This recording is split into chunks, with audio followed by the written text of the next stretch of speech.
in the face, which is what the Canes got with the two sweeps. How important does Game 2 become? Is this, the cliche of a must-win for Carolina at home in Game 2? I mean, you want to treat it that way. I'm not going to say that it's not a must-win, but I also will say that I think that Game 1 was a one-off. And what I mean by that is, even in Game 1, parts of it, you saw the Hurricanes taking over. I would assume, just from what we've seen from the Hurricanes, they are going to control gameplay from here on out. However long this series goes, no matter who wins, the ice probably will be tilted in Carolina's favor. Now, are you going to get that big save at that big moment?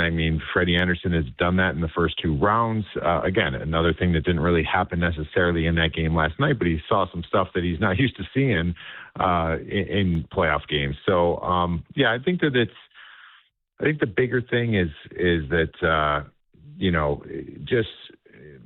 just being confident in who they are, and I think they know that they're comfortable in their own skin. This is a little bit of a different animal, and I'm not downplaying the two teams that they played in the first two rounds, but Montreal is. I don't want to say they're. I didn't have Montreal doing much in the playoffs, to be honest with you, but a lot of years in the playoffs, you just have teams, and I remember when I was playing, that just have something going, and they're rolling, and then lines are just kind of, it almost becomes automatic, like what your shifts are going to look like before you go out there, and everyone just becomes automatic and kind of robotic in some ways.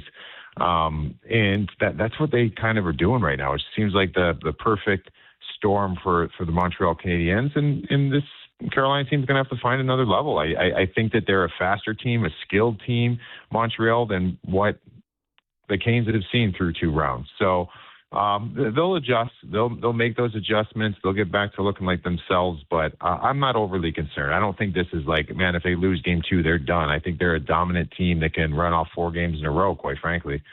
How difficult is it to, again, with no disrespect to the previous two opponents, Montreal, just from watching the games up in the media area, they looked faster, right? They just looked like you kind of turned the notch up a little bit on the pitching machine, metaphorically. How long is the adjustment period when you're in it to just, a shot that you thought was going to be there, you got to get off a little bit quicker, or whatever adjustments you have to make? Yeah, it's going to be an adjustment just by experiencing it and realizing it, and the other part about it too. And I'm not making excuses. That's a long time off. We've known that. We looked historically how long that time that is off. It's difficult. So I think that's all that's going to feel much better in Game 2. You get into more of a rhythm that you're used to in the playoffs with you have a game day, then a practice day, game day, practice day, and you get in your routine that works so well. I think Montreal, the biggest concern I think I have from Game 1 is that coming into this series, you talk about both teams' top line just not really looking like themselves 5-on-5. Had some moments, but in Carolina, the Aho line. Jarvis got on the board obviously last night, so that's good to kind of get him going a little bit more. But I think the thing that was really good for Montreal is their top line, I thought, looked awesome. And that they haven't looked awesome in quite some time offensively. So that's a little alarming. And then Ivan Demidov is starting to hit stride here. He's one of the finalists, or was one of the finalists, I should say, for the Calder for Rookie of the Year. Obviously losing out to Matthew Schaefer. But he's a dynamic player offensively, and he's starting to find his groove. So that was my bigger concern, is that some of those guys in Montreal that have kind of been not themselves through two rounds, they looked like themselves in Game 1. Talking about lines, I don't want to say we took it for granted, but it did kind of feel like through the first two rounds, every time you needed a play, that Stankoven line was just there to make it, whether it was scoring goals. Hall, Stankoven, Blake, they were all doing their thing. Did you see something different out of that line that allowed Montreal to quiet them down a little bit after being so loud through the first two rounds? Not too much. They obviously didn't get on the board like they've been. Everything that they've been touching's been it's been a crazy run for that line and how good they've been. I think it's more of like both teams. This kind of goes for both teams. I think you're always trying to look at the glass half full, and you're going to sit there and be like, hey, we made it to the Eastern Conference Finals, and our big guys haven't even been fed yet. You know what I mean? Like that's pretty. I think that's a positive. I don't think that should be viewed as a negative, because you feel like it's a matter of time until Svechnikov, Aho, Jarvis, till these guys kind of start taking over. So I think when you're sitting there and waiting for those moments, it needs to happen if you're going to win a Stanley Cup. I mean, that line, that second line that has been so good for this team. Can they continue that? Can the Hall line continue to dominate like they've been? I'm sure they can. I mean, they've been doing it. It's in such a demonstrative way, but good hockey teams that end up winning Stanley Cups, someone else got to pick up the slack. So if it's a game like that yesterday where maybe Hall and Blake and Stankoven look okay, well, someone else has to pick up the slack. And, it just didn't really happen necessarily in game one. I thought the Stahl line was really good. I think that's going to be a line that's going to be consistently good throughout the playoffs, just because they are who they are and they play a pretty heavy way. I don't know. I think that it's a matter of time, but if you're a Canes fan, you want that time to be right now in game two for the top line to kind of have a game where they take over. It certainly would be nice. Mike, we appreciate you for taking the time. We'll continue to follow along at the NHL Network, and we appreciate it. All right. Thanks, fellas. Enjoy. Once again, that's Mike Rupp, NHL Network. Check him out on NHL Now, weekdays at 5 throughout the Stanley Cup playoffs. Little mix of everybody calm down, but also some things didn't go right in that first round. And I think that's what a lot of Canes fans, it's not saying Mike Rupp's a Canes fan, but saying that's the fence a lot of Canes fans are trying to walk, going like, it's just one game, let's not panic. And also, I watched that game, and it wasn't very good. And you want to be honest about both. And yeah, man, there's that for sure. The Drive with Tim Donnelly, 99.9 The Fan. We'll get to what is normally our Big Three at 3. We'll call it the Big Three at 3:15, coming up next right here on The Drive. Give me a mountain with lots to do. Give me something simple and true. All I need is sunshine and that cool, refreshing Mountain Dew. So give me my good friends, give me a Dew. Grab some ice-cold Mountain Dew today. Mountain Dew. Stop by Handy Hugo's for great deals on your favorite Mountain Dew products. Head to Handy Hugo's today. Man, whenever I use a sportsbook, I feel like I'm just getting robbed blind. Dude, you've got to delete that app. You need to be using Polymarket. Polymarket? How are they any different? Polymarket is a prediction market, not a sportsbook. You trade against other fans just like you, not the house. That means more money for you and less for those greedy sportsbooks. For real? Yep. Sportsbooks take around $9 on a $100 position and then pay out around $500.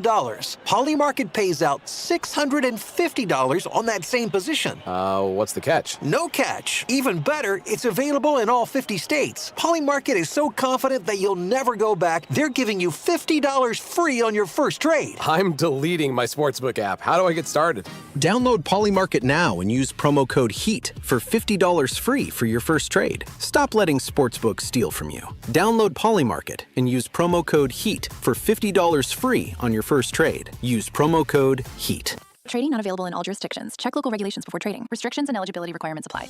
Calling all Caniacs, come watch the playoffs at Carolina Ale House as the official Canes road game headquarters. Carolina Ale House is hosting viewing parties for the Hurricanes away games. Join us for indoor-outdoor viewing parties at our Cary location throughout the playoffs. Think of it as a hometown tailgate. You just bring a lawn chair, enjoy food and beers from the outdoor bar, and watch on our enormous TV. Visit CarolinaAlehouse.com/Canes to learn more, or keep an eye on our social media. Ale yeah, and go Canes! Aho now out to take the offensive draw to the right of Jakub Dobish. He'll win it back. Miller, it'll be tipped. No chance, they score! Right off the hop! Seth Jarvis gets the Eastern Conference Final going! 33 seconds in and the Canes go up 1-0. The Drive with Tim Donnelly, 99.9 The Fan.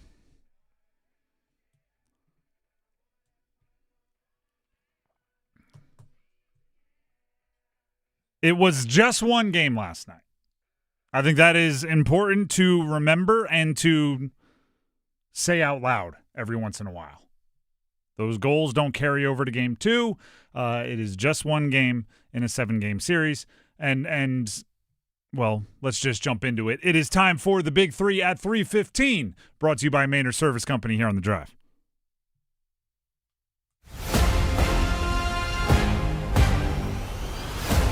Number 1.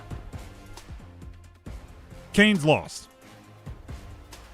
I had a feeling they wouldn't go 16-0 through the playoffs. My instinct was they were not going to just sweep 4 times and hoist the cup. So, a lot of hockey left to play in the series. A lot of hockey left to play in the Eastern Conference Final.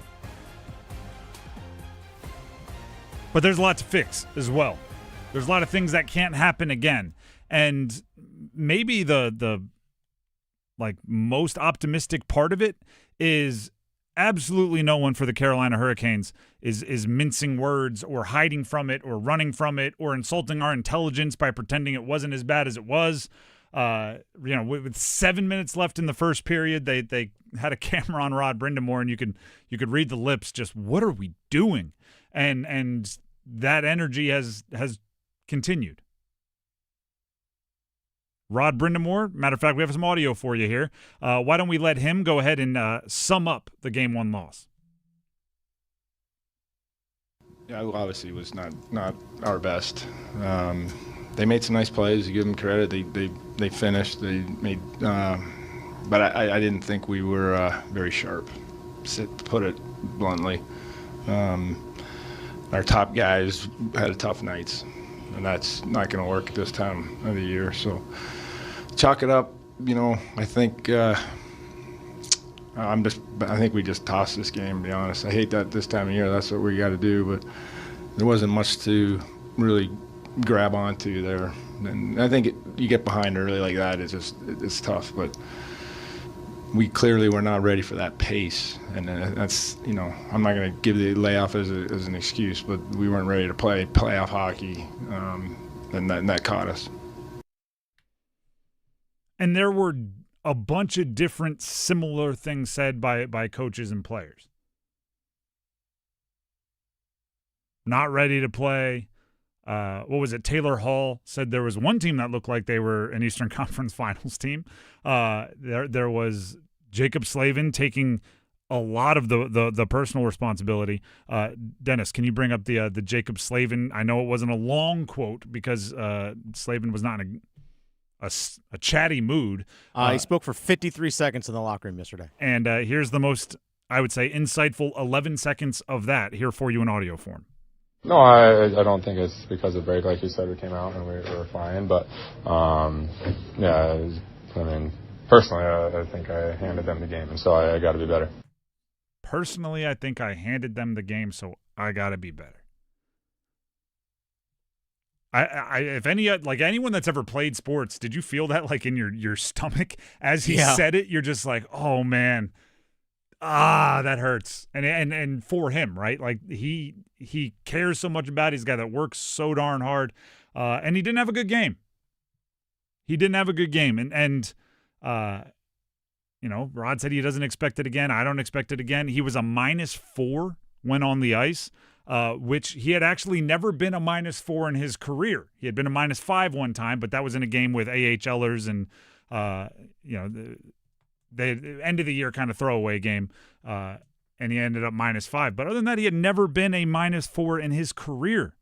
He only had one game of a -3 in the playoffs in his career until last night. And the guy's played in a lot of playoff games. Yeah. He's been on the Canes for a while now, and they go pretty much every year.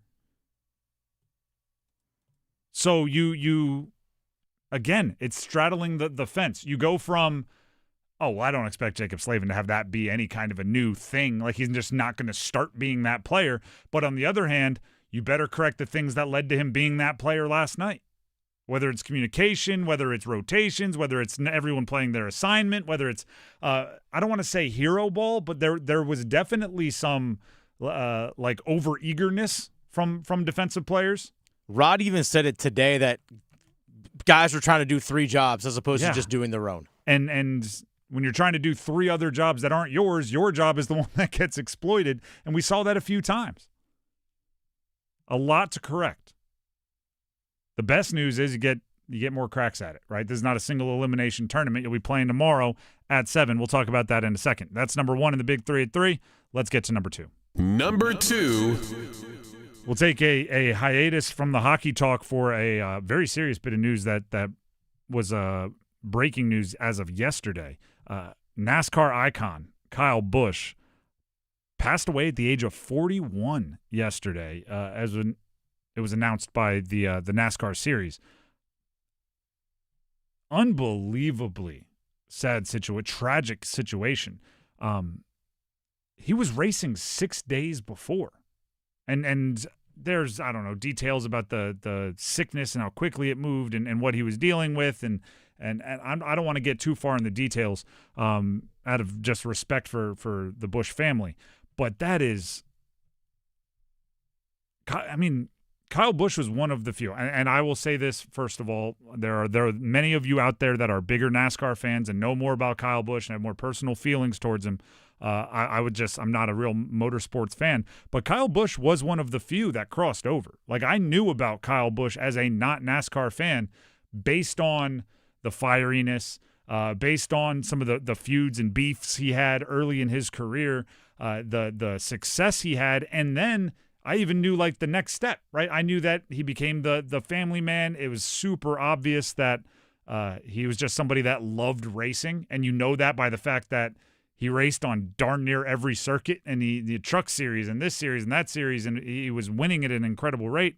So Kyle Busch, a loss for, obviously, friends, family, a loss for motorsports, a loss for NASCAR, and way, way too soon. 41 years old. Way too soon. By the way, Richard Childress Racing, it's according to our friend Mike Solarte from Spectrum, said Richard Childress Racing will not run the number 8 effective immediately, renumbering the team to number 33. Richard Childress crediting the late Kyle Busch with the design of the number, and will hold number 8 for Brexton Busch when Kyle's son is ready to race in NASCAR. That's a very cool sentiment. And if you're not around sports, you won't get it, but the attachment you have to numbers and the legacies that they leave and everything else, it's meaningful. So, again, I mean, gosh, even the fact that you just said his son's name made me go like, oh, no, so sad. And then there's really no comforting right now, but you just pass on your thoughts and support and everything you can to the people close to him. That's number 2. Let's get to number 3. Number 3. Canes play tomorrow, 7 o'clock, so they don't even have to wait the full 48 hours to get back on the ice. 47, and not a moment too soon. After a game like that, you want to be out there. You want to be playing. You want to show everybody that that's not you, right? You want to show everybody that what you put on the ice, and I'm talking particularly, and it's not just the defensemen, but the defense. There was so many kind of obvious, even to the not super well-trained X's and O's hockey eye, guys that got lost on their assignment, right? The old, you're looking one way and then you're double taking because you don't know where the guy you're supposed to be marking is. And that just doesn't happen that often for the Canes. And it happened routinely, particularly in that first period. Second period, I call that period signs of life. All right, something here. Third period, little mixed bag. But that first period was one that was tremendously un-Canes-like. And if you are the Carolina Hurricanes, getting back on the ice and showing that's not who you are, that'll feel really good. That'll feel really good. It'll raise vibes quickly, by the way. If you just play a solid period of knowing what you're supposed to do and doing your job, I'm not saying you're going to come out leading 3-0 or anything at the end of the period. If you just play solid in the first period, it'll feel like a completely different series. And if you want to go full, Cosmos, when they play Montreal in the postseason, they do fall behind, and then they come back to win the series. It's happened twice now. They were down 2-1 in 2002 and 0-2 in 2006. They were down 2 games in 06. Yeah, they were down 2-0, and they actually lost both those games. Well, at the time it was Raleigh Entertainment Center or whatever it was. Yeah, 3 names ago. Yeah, I don't remember many names it was, but they lost the first 2 games of that series. So Rod Brindamore has some stories he can go to with personal experience on, hey guys, this series isn't over. I've played against these guys in this building in the postseason, and we had no problem coming back. And you brought up the stat yesterday about teams with the layoff after sweeping a team versus a team that just come off a 7-game series, how the team that won the 7-game series wins game 1. Yep. But the team that had the sweep, anyway. The 2 stats were similar. Coming off a 7-game, when one team is coming off a 7-game series and one team is coming off a sweep, the team coming off the 7-game series, and this is, I think, this century, had won 7 of the 8 opportunities. So the team coming off the 7-game, game 1, had won 7 of the 8 opportunities. A similar but slightly different stat is going back to 1980, there were 8 instances, 1990, there were 8 instances of teams that had played 3 or more fewer games than their opponent going into a conference finals. The team that played the fewer games, which would be the Canes in this situation, they've played 8 games before the Eastern Conference Finals and versus the 14 for Montreal. The team with the bigger rest, the team that had played the fewest games, won 7 of the 8 series. And we went over all this before the show yesterday, so this is not us like retroactively breaking out stats. But we said then that history would then tell us Canes lose game 1, they win the series. So we got it right where we want them. 7 out of 8 times. Got it right where we want them, people. Why are we panicking? I would say an urgent. I haven't seen a ton of panic yet. Oh, I've seen some panic. Okay. Urgency. There's definitely some ooh, that can't happen again.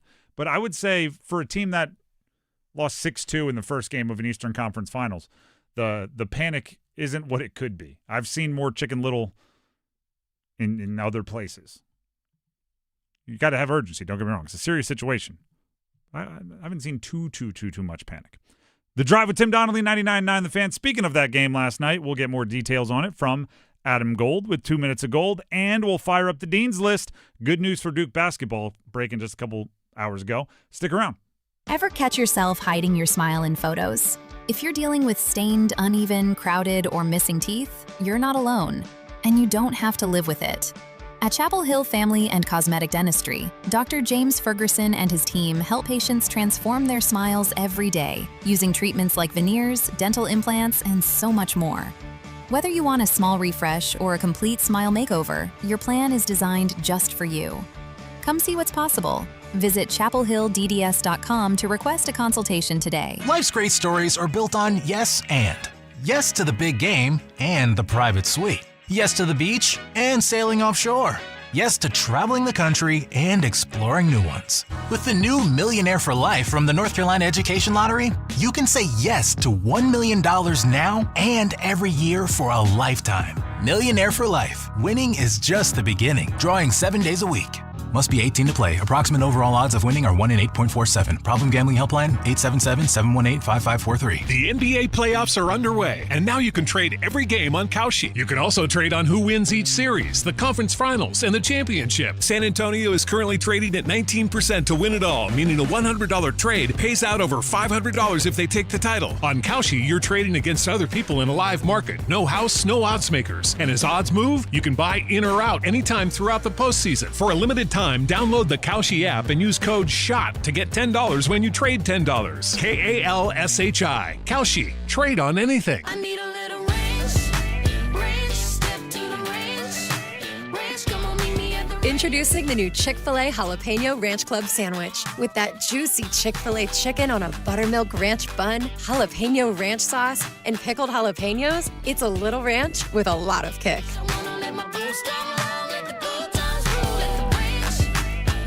The new Chick-fil-A Jalapeno Ranch Club with original spicy or grilled filet. Available for a limited time only. Order ahead on the Chick-fil-A app. If you've ever reached for a cheers when your favorite song comes on, you're ready to embrace the haze with Hazy Little Thing from Sierra Nevada. Hazy, citrusy, smooth, juicy but not sweet, hoppy but not bitter, America's best-selling hazy IPA for good reason. Hazy Little Thing, enjoy responsibly.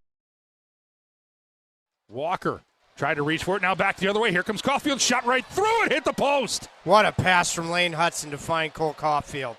Now Carolina breaking back the other way, a chance. They score! Eric Robinson coming up with his first of the postseason, end to end, and the Canes get the better of the action. It's 4-2. Canes have cut the lead in half. We should give quickly here some kudos based on last night's game. Dennis, you did get first goal scorer prediction with Seth Jarvis. Thank you. I also predicted the Canes would score 2 goals last night. Should we talk about some of the other predictions? I was actually I said 27-21 the shots would be. I think it ended up 26-22. You talked me into it being a low-scoring game. You said it was going to be 2-1. Got the 2 right. No, I mean, trust me, I was equally as wrong in a lot of ways. But our listeners, and I brought this up with Walt Ruff when he was on, they were super high on Eric Robinson scoring a goal. Yeah. For some reason. And props. And they got that one right. Yeah, they did. I wish they were right on more. But the Eric Robinson, like, why is everybody saying Eric Robinson today? Ended up being one of the things that did end up happening. Robinson, and it was a fourth line goal for Dennis. He's been predicting a fourth line goal for a while. Well, to be fair, that was the third time this fourth line has scored this postseason. They took him away. They took him away from our guy Mark Jankowski. They took him away. Which, by the way, like last night was kind of, it felt like what do they call it? Combative compliance, where the hockey gods kind of gave us a lot of things we had been asking for, and then said, like, you should have asked. It's like when a genie, you ask to be like, I would like to be rich, and they're like, cool, your name's Richard. Like, you know, it's like, I did what you said, but you didn't think it through. We had been asking for a top line goal with Aho, Fetch, Jarvis all getting points. They said, here, take it, first minute, first 33 seconds. Should ask for more, should ask for different things. Been asking for a fourth line goal. They said, here, have one, go right ahead. I guess we got a few things we wanted. We didn't get the main things we wanted. For more details on that game, by the way, we have 2 minutes of gold, as always, from our good friend right here at 99.9 The Fan, Adam Gold. Hey, it's Adam Gold, and I've got 2 minutes for an ideal start, followed by 11 dreadful minutes. And it's all brought to us by Parkway Sleep Health Centers, parkwaysleep.com. You could not have scripted a better start for the Carolina Hurricanes, 11-day layoff or not, having won just one Eastern Conference final game since the earth cooled. Carolina needed a quick start, and boy, did they get it. Oh, Aho now out to take the offensive draw to the right of Jakub Dobish. He'll win it back. Miller, it'll be tipped. No chance, they score! Right off the hop! Seth Jarvis gets the Eastern Conference final going! 33 seconds in, and the Canes go up 1-0. Unfortunately, much like Marlin the clownfish in Finding Nemo, good feeling gone. In a hurry. Suzuki, he'll leave it for Caulfield into the Kane zone. He'll bounce it off the inboards out in front. Caulfield shoots, he scores! Immediate answer as Montreal's top line gets on the board. And 1 minute into this game, we are tied at 1. Now here's a chance on a break coming through, the score! As Philip Deneau comes in and beats Frederick Anderson to the glove hand. And Montreal has a 2-1 lead. Montreal to the loose puck. It'll be hammered out in front. They score! Alexander Texier from the slot, and it's 3-1 here at a stunned Lenovo Center. Montreal in the lead. Now a chance, a breakout in front of Anderson, and they score! Demidov with the hands and the move. And it's 4-1 Montreal with 8:28 here in the first period. I'm just not used to seeing these decisions from Carolina's blue line. 4 goals, about 11 minutes in between them, and Carolina was cooked. And what was worse, that start was so perfect. You got the great first shift from the Stankoven line. It led to an icing. Seth Jarvis gets the goal. The top line actually looked dangerous offensively, really all night long, but right away. And then it was breakdown after breakdown after breakdown. A lot of it Jacob Slavin. What are we doing? Honestly, I think there were a lot of guys on Carolina, Slavin, Keandre Miller, even the top line at times, trying to do a little bit too much. And that's when Carolina gets out of sorts. Now Montreal breaks it out. Caulfield able to get it to Slafkovsky. Slafkovsky trying to play his way through, and he scores. Oh, what a play by Juraj Slafkovsky. And Montreal goes up 5-2. So now, how do you get back in sorts? If you can get out of sorts, you should be able to get back in sorts. I would suggest a good night's sleep, but I would also suggest stop trying to be a hero. Everybody does their job. Carolina should be fine. That's what we're asking for. Parkway sleep, sound health, sound off for just being Bill Belichick. Do your job. That's it. Thank you very much to Adam Gold for 2 minutes of gold. Just do your job. That's 2 minutes of gold. We have a few minutes here, so let's go ahead and jump into the Dean's List. Class is in session. I teased before the break some good news for Duke basketball. John Blackwell, Duke-bound John Blackwell, Wisconsin transfer, had committed to Duke, but his name had been in the NBA draft pool. He's been participating in combine, workouts, all of those different sort of things. He has announced his agent has announced to the Field of 68 that he will withdraw from the NBA draft process and he will play for Duke this season. That is a massive get for them, but also I think they were maybe worried about it and prepared as if he didn't go there. It's maybe didn't get the feedback he was looking for, but either way, that brings Duke up, back up to, what is it, 12? 12 players that are all pretty darn good. Boomshay, the big man from overseas. I don't know if the competition is not very good. He's playing in some like U18 whatevers. I mean, the highlights are bananas. He's knocking down threes at 7 feet tall. Blackwell will be one of the vets that they have. That's good news for Duke. More Dean's List. I do think we had to put Carolina basketball. We have Duke basketball and Carolina basketball? I meant Carolina baseball. Oh, okay, Carolina baseball. Okay. Sorry, sometimes you say Carolina and it just comes, that basketball just flows right off the it makes tip sense. of the tongue. But Carolina baseball, I mean, they're not like they're slouches. They're second ranked team in the country. And they looked like it today as they beat Virginia Tech in the ACC baseball quarterfinals 10-4. 10-4. And I'm not like, over and out 10-4. No, I'm saying that the score was 10-4. The Texas size 10-4, good buddy. Rain delay right now, top of the first in the other quarterfinal. 11 in the country. Florida State against Pittsburgh. No score in that one as of yet. I'll give you one more Dean's Lister, then Dennis, if you have any, you can jump in. Sure. Duke softball in the Super Regionals. That's right. They are delayed in the top of the second. But they have the lead. They're up 3-2 over the fifth-ranked team in the country, Arkansas.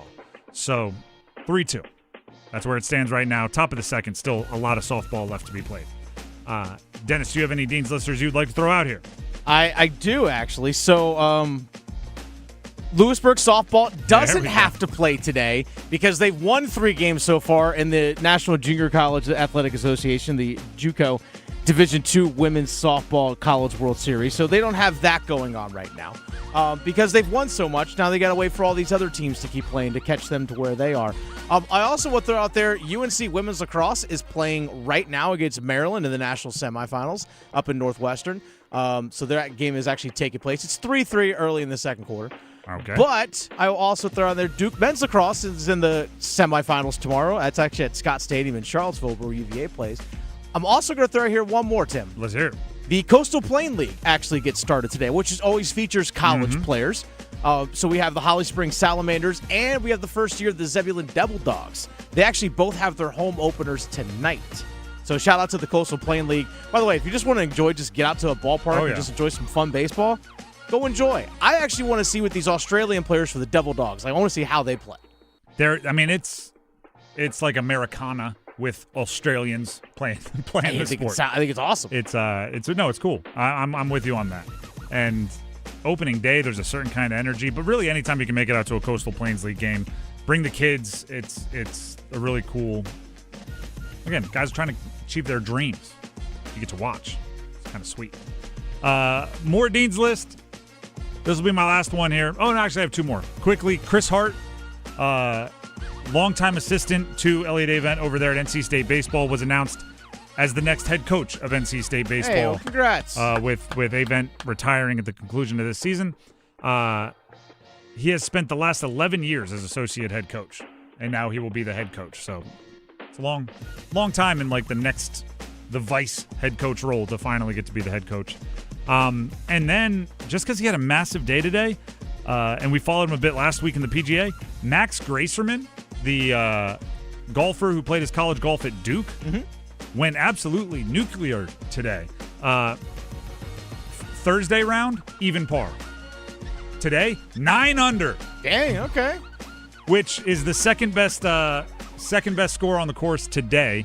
Tied with Jordan Spieth, one behind Sungjae Im for the best score for today's round. They're in first and third. Because they played well yesterday. He was like, I'll play well one day of the two. But he turned his round around. He turned his tournament around. He's tied for 16th, easily making the cut. That is going 71-62 in back-to-back rounds. That's impressive. That's mentally, that's why you're a good golfer, because you can handle that. There you go. That is the Dean's List here on The Drive with Tim Donnelly on 99.9 The Fan. By the way, remember how I mentioned UNC women's lacrosse? We talked about Chloe Humphrey of UNC. They're tied 3-3 with Maryland in the second quarter. She has all 3 goals. Well, I mean, coming into the game, she already had a century of them. She had 100 in this season alone. And she had 90-something last year as a freshman. She hit 92 last year, or 90 or 92. So that includes the NCAA tournament last year. So she's dancing on the edge of 200 career goals. Already. She's a sophomore. That's insane. The Drive with Tim Donnelly, 99.9 The Fan. When we come back, more autopsy, we could call it, for Game 1, Carolina Hurricanes against Montreal, and what needs to change moving forward. Stick around. Hello, I'm John Heister for the Heister Automotive Group. And we're constantly looking for ways to serve you better. One of the ways we do that is with something we call a Go-See. And that's where you select a vehicle from our inventory, and we have thousands, and we get one of our product specialists to bring that vehicle to you at your convenience. How do we do that? Well, it's simple. We have a group of employees that are evaluated based on the number of presentations they do. They're glad to do it. So it's just one more way we get off our keister and bring Heister to you. Adam Gold in studio with my friend Ryan Monsine from the Aluminum Company of North Carolina. Because you guys do everything for the exterior of your home, these things can add up. And there are a lot of people who think, I can't afford this. How can the Aluminum Company make it easier? Yeah, well, Adam, we have plans that are 12 months, 0 interest, and 0 payments for 12 months, which make it super affordable for people to do anything on their home, whether it's windows, siding, doors, roofing, gutters, any kind of exterior home improvement. The Aluminum Company has financing plans that can fit in your budget and make it easy. So wait a second. I can get everything done, no interest, and no payments for 12 months? Yeah, and you get a lifetime warranty once the project's done. I get a lifetime warranty once the project is done? Yes, sir. What about my down payment? No down payment, no deposit. No down payment, no deposit. No payment until the project's done. No payment till the project's done. Exactly. Where do I sign up? Aluminum Company of North Carolina, aluminumcompany.com. Hi, friends. This is Mark Pons with Chapel Hill Tire. You didn't switch to an electric vehicle for average, so why settle for average tires? Electric vehicles are heavier, faster off the line, and demand more from the road. At Chapel Hill Tire, we carry premium EV-ready tires. And right now, we are offering free installation on a complete set of Michelin, Pirelli, or Continental tires. That's a $120 value. With 13 Triangle area locations, we make purchasing tires easy and convenient. Book your appointment today at chapelhilltire.com and drive happy. It's bow time. We know there's a lot of breakfast sandwiches out there, but only Bojangles has the legendary Cajun Filet Biscuit. Shake things up with a boldly seasoned chicken breast on a fluffy, made-from-scratch biscuit with bow rounds and your choice of drink. So when you're craving something bold, something different, something that takes breakfast to a whole new level, the Cajun Filet Biscuit is waiting for you, along with crispy bow rounds and a drink. Order in the app or at Bojangles today. It's bow time. It's bow time. Time to satisfy your craving for Cajun with a Bojangles Cajun Filet Biscuit. Bojangles Cajun Filet Biscuits are served all day, every day. And with that biscuit, why not add Bo's Iced Coffee? That's right, Bo's Iced Coffee with sweet cream. Choose caramel or French vanilla. Bo's new Iced Coffee, a great way to sweeten your day. When you're hungry for flavor and value, it's Bo time. Carolina team's going to have to find another level. I think that they're a faster team, a skilled team, Montreal, than what the Canes have seen through 2 rounds. So they'll adjust. They'll make those adjustments. They'll get back to looking like themselves. But I'm not overly concerned. I don't think this is like, man, if they lose game 2, they're done. I think they're a dominant team that can run off 4 games in a row, quite frankly. The Drive with Tim Donnelly, 99.9 The Fan. That was Mike Rupp, NHL Network, on this show earlier this hour.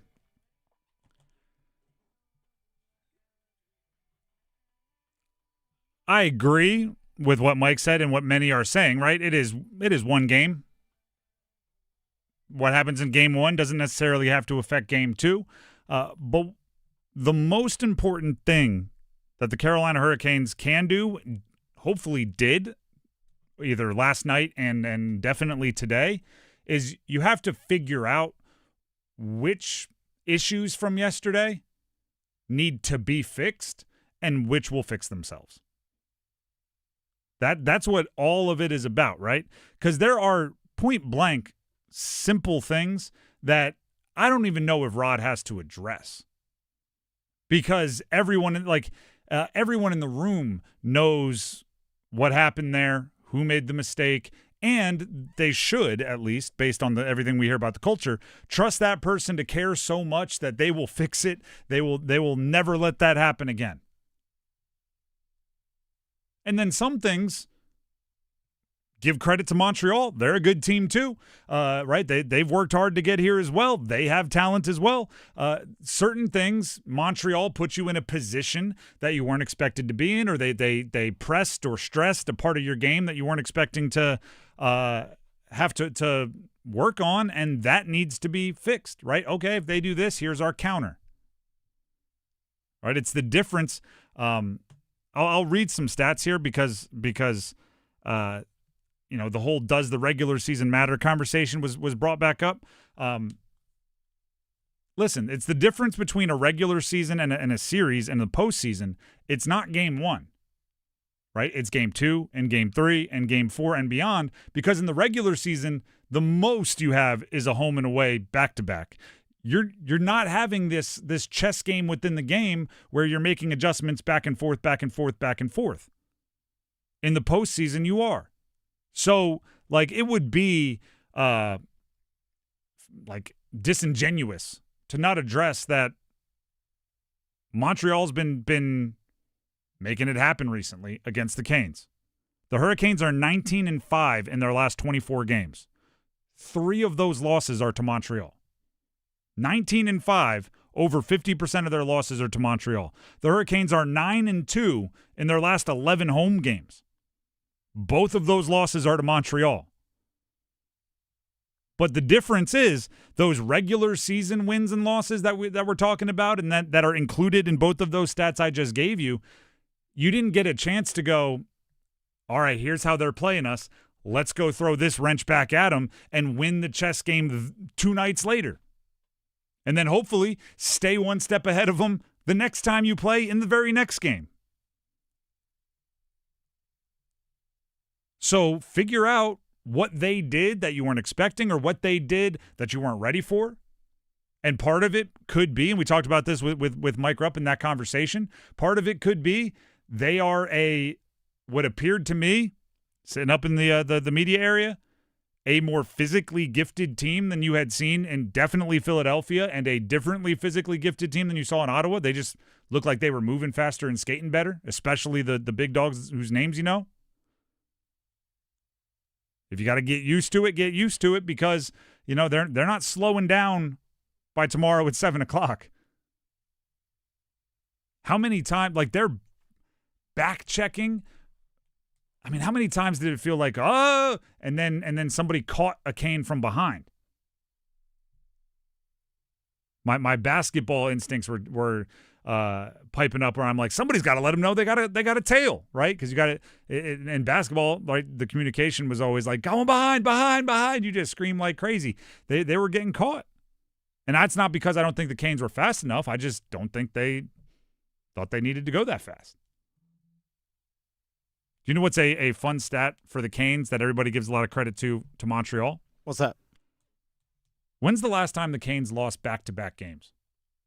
It was actually earlier this season. Earlier this calendar year, I should say, like January. January 12th and 13th, 2 road games at Detroit and at St. Louis. Right? There's a lot of, because they've quite frankly lost more in the postseason, there's a lot of love being given to Montreal for how they react to losses and how they don't let one loss become 2 losses, right? They win the next one. Well, Carolina, with less opportunities because they didn't lose a ton down the stretch, they haven't lost back-to-back games either. That's going to be tested. That's what tomorrow is all about. That's going to be tested. And in the interest of not everything went so bad, and you heard Mike Rupp say this as well, the stall line was pretty good. They were, actually. And you almost feel like icky saying it, right? Because the way the Canes work is, it doesn't matter if you played well, it's all about the team, and that's how it should be. So you feel like you're breaking a rule by going like, actually, that line was pretty good. But 13-1 shot attempt advantage, 7-0 scoring chances, 7-0 when they were on the ice, and 4-0 high danger chances. They controlled the action. You need to finish, but there's at least something you can latch onto and build on. And now, Dennis, I want to have this conversation. I want to have it kind of quickly. If you left that game last night, if you were in attendance, or if you watched and as you used your remote to turn off the TV, you were muttering under your breath about Freddie Anderson's performance, I think you're missing the forest for the trees here a little bit. Yeah, I agree. I think Freddie Anderson was not a superhero last night, but the team kind of asked him to be a superhero last night. I mean, the amount of free runners that he had to deal with, the amount of odd man rushes that he had to deal with, the amount of, again, using my football background, where the left tackle gets beat and he just yells like, watch out, and you get like half a second. Felt like the blue liners at times were just yelling like, watch out, Freddie, because you had nothing you could do to help out because you were that out of position. Jordan Stahl last night, I think like every other answer he said, he used the word giving up freebies. He used that phrase. They gave him too many freebies. He said that multiple times last night on multiple answers. And it's like, yeah, what do you expect Freddie to do? First goal, 1 minute into the game, it's just, here's Cole Caulfield, a 50-goal scorer. We're just going to leave him wide open in the slot with the puck coming from the corner. Oh, here's a breakaway by Phillips. Oh, here's a breakaway by Ivan Demidov. And then all of a sudden, oh, here's a guy uncontested again in the slot. Oh, then here's another breakaway by Yaroslav Slavkovsky. I'm sorry, what do you want him to do other than, like you said, be a superhero? The guys in front of him stunk last night. Yep. It's not often you say this. Like, it feels icky saying this. Jacob Slavin sucked last night. Yep. Like, he was bad. And I hate saying it because he's so good, but you're not going to say that often. No, I think that's why it's okay to say. Yeah. Because you follow that up with, I think this is the first time I've ever had to say this. Yeah. Which in hockey is bananas. Even Rob last night was like 8 years and never seen him play like that. It's when you follow it up with a completely honest, like, he wasn't very good last night, and I can't think of another time I've had to say it, is kind of crazy. Do you know what actually is a good way to point it out? Just like, because you just got to put it on Front Street and deal with it, right? It's much easier to handle that way. Cole Caulfield, after the game, said, talking about how much space they had available early in the game, he said it's not going to get any easier than that. And I saw that. Oh, yeah. I saw that quote, and I went, "Oh, that's going to be everywhere," and it really isn't. And that shows how bad it was that another team can say that about the number 1 seed, and nobody went like, "Oh, he just gave them bulletin board material. Oh, that's a headline." Everyone went, "Yeah, yep, Yep. It was interesting when he said that last night. I was in the presser. His eyes kind of got like a little bit wide. He said, "Yeah, it's not going to be that easy. It's not going to be that easy going forward," because they knew like that's uncharacteristic. And credit to them for taking advantage of it. You get an opportunity from a team that doesn't usually give them out. All you can do is say thank you and go put it in the net, and they did a pretty good job of it. The Drive with Tim Donnelly, 99.9 The Fan. Let's get some audio for you from one of the players. We have Taylor Hall on the long layoff, which everybody wants to talk about. The longest break in modern NHL history between series. Here's Taylor Hall on if that was a factor. You don't want to use excuses, but that was a long break. I think, it's a lot longer than that first break we had. But, one team looked like a Eastern Conference final team and the other didn't. So we know we have a lot more to give, and you don't want to let things slide. And, I think whether we win or lose tomorrow, we have to play our game and our identity and let that come through for 60 minutes and let the cards fall where they do. But that wasn't the game that, we were proud of, the game that we know and know how to play. So I think that's our focus tomorrow. It's impossible to say it without sounding like you're bringing it up as an excuse. It was a long layoff. They didn't look like the same team that they looked like prior to the layoff. So it's part of the story. It's not the biggest part of the story. It's not, if we would have had an 8-day layoff, we wouldn't have lost Cole Caulfield. It's not that like 1-to-1 A to B, but it's part of the story. It's a long break. I don't want to, like, rusty makes it sound like you're like a bicycle that's been left by the ocean for 10 years. They're not rusty, but they weren't sharp. That's for darn sure. The Drive with Tim Donnelly, 99.9 The Fan. Football at 4 coming up next. Stick around. Jungle Cash Word Scratch-Offs and Digital Instance games are here. 2 ways to play. Yeah. Play Scratch-Offs like you do. Scratch it. Play Digital Instance on your phone. 2 ways to win. Right. 2 ways to find letters and complete words. 2 ways to win up to $150,000. That's a lot of crackers. Jungle Cash Word from the North Carolina Education Lottery. 2 ways to play, 2 ways to win instantly.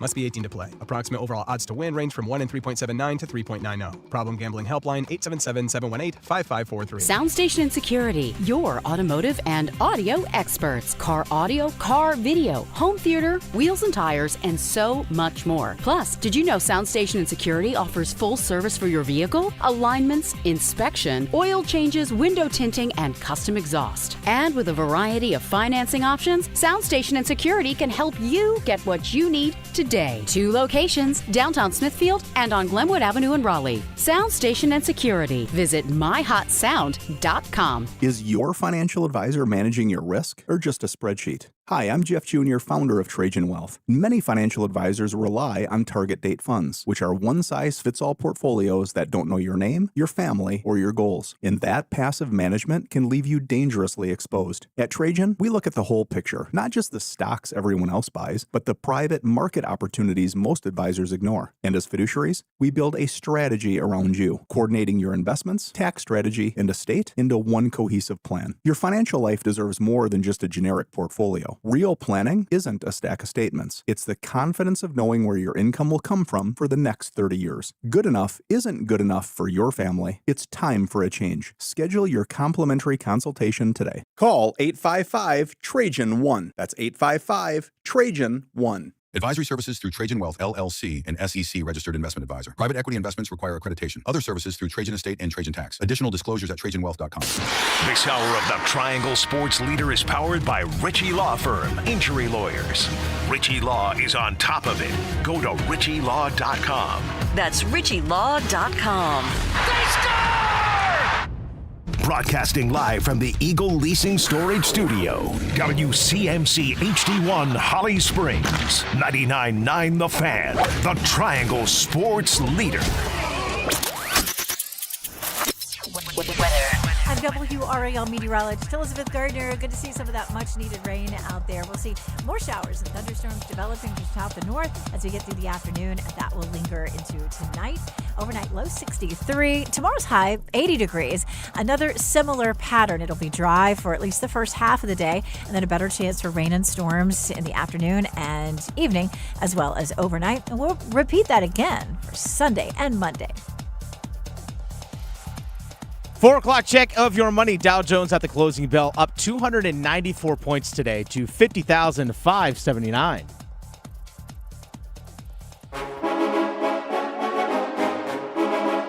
Let's move the chains. Time for football at 4. The Drive with Tim Donnelly, 99.9 The Fan. Football at 4. Carolina Panthers are kind of they're doing some media tours. Dan Morgan a few weeks ago did the like kind of the car wash, if you will, across sports media.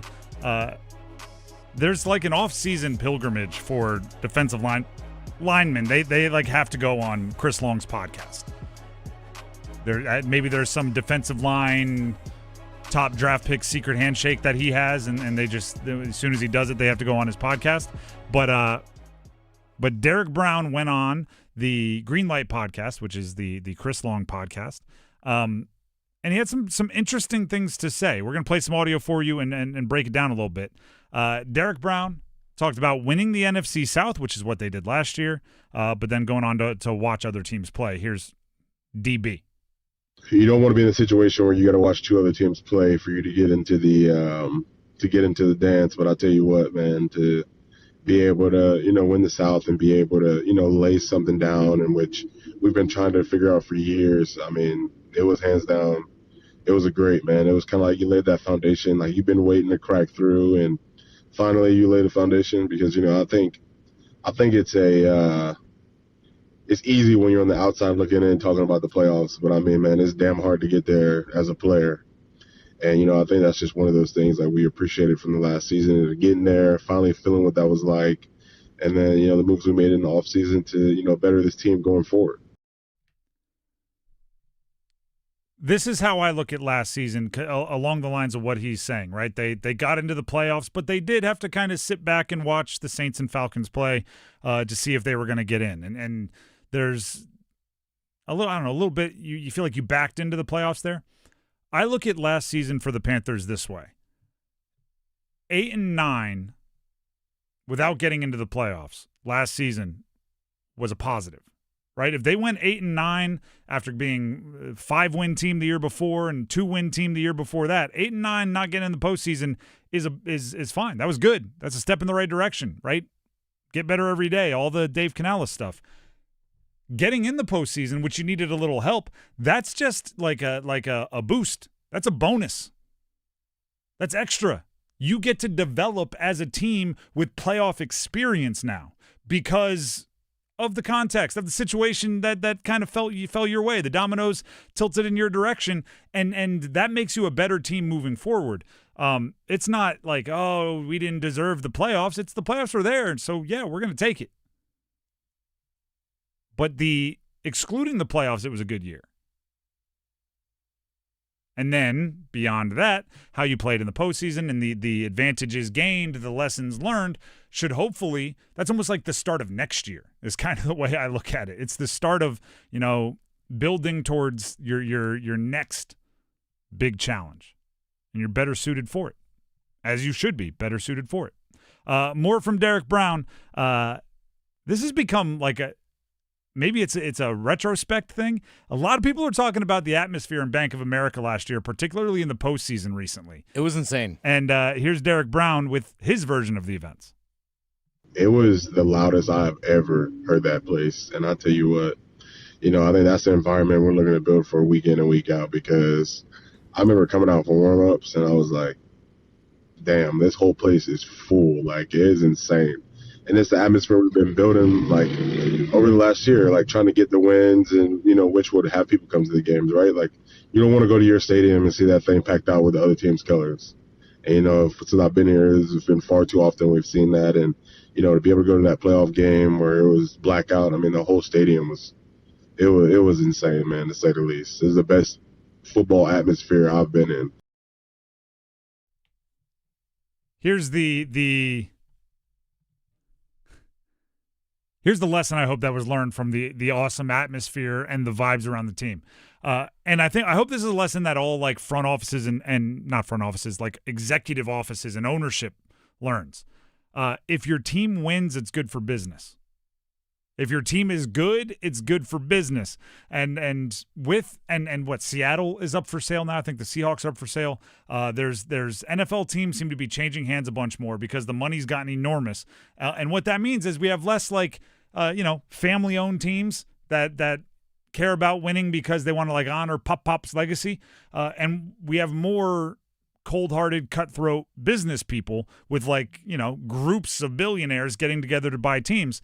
And what I want them to learn is nothing prints money for an NFL team or for a pro sports team than results and winning.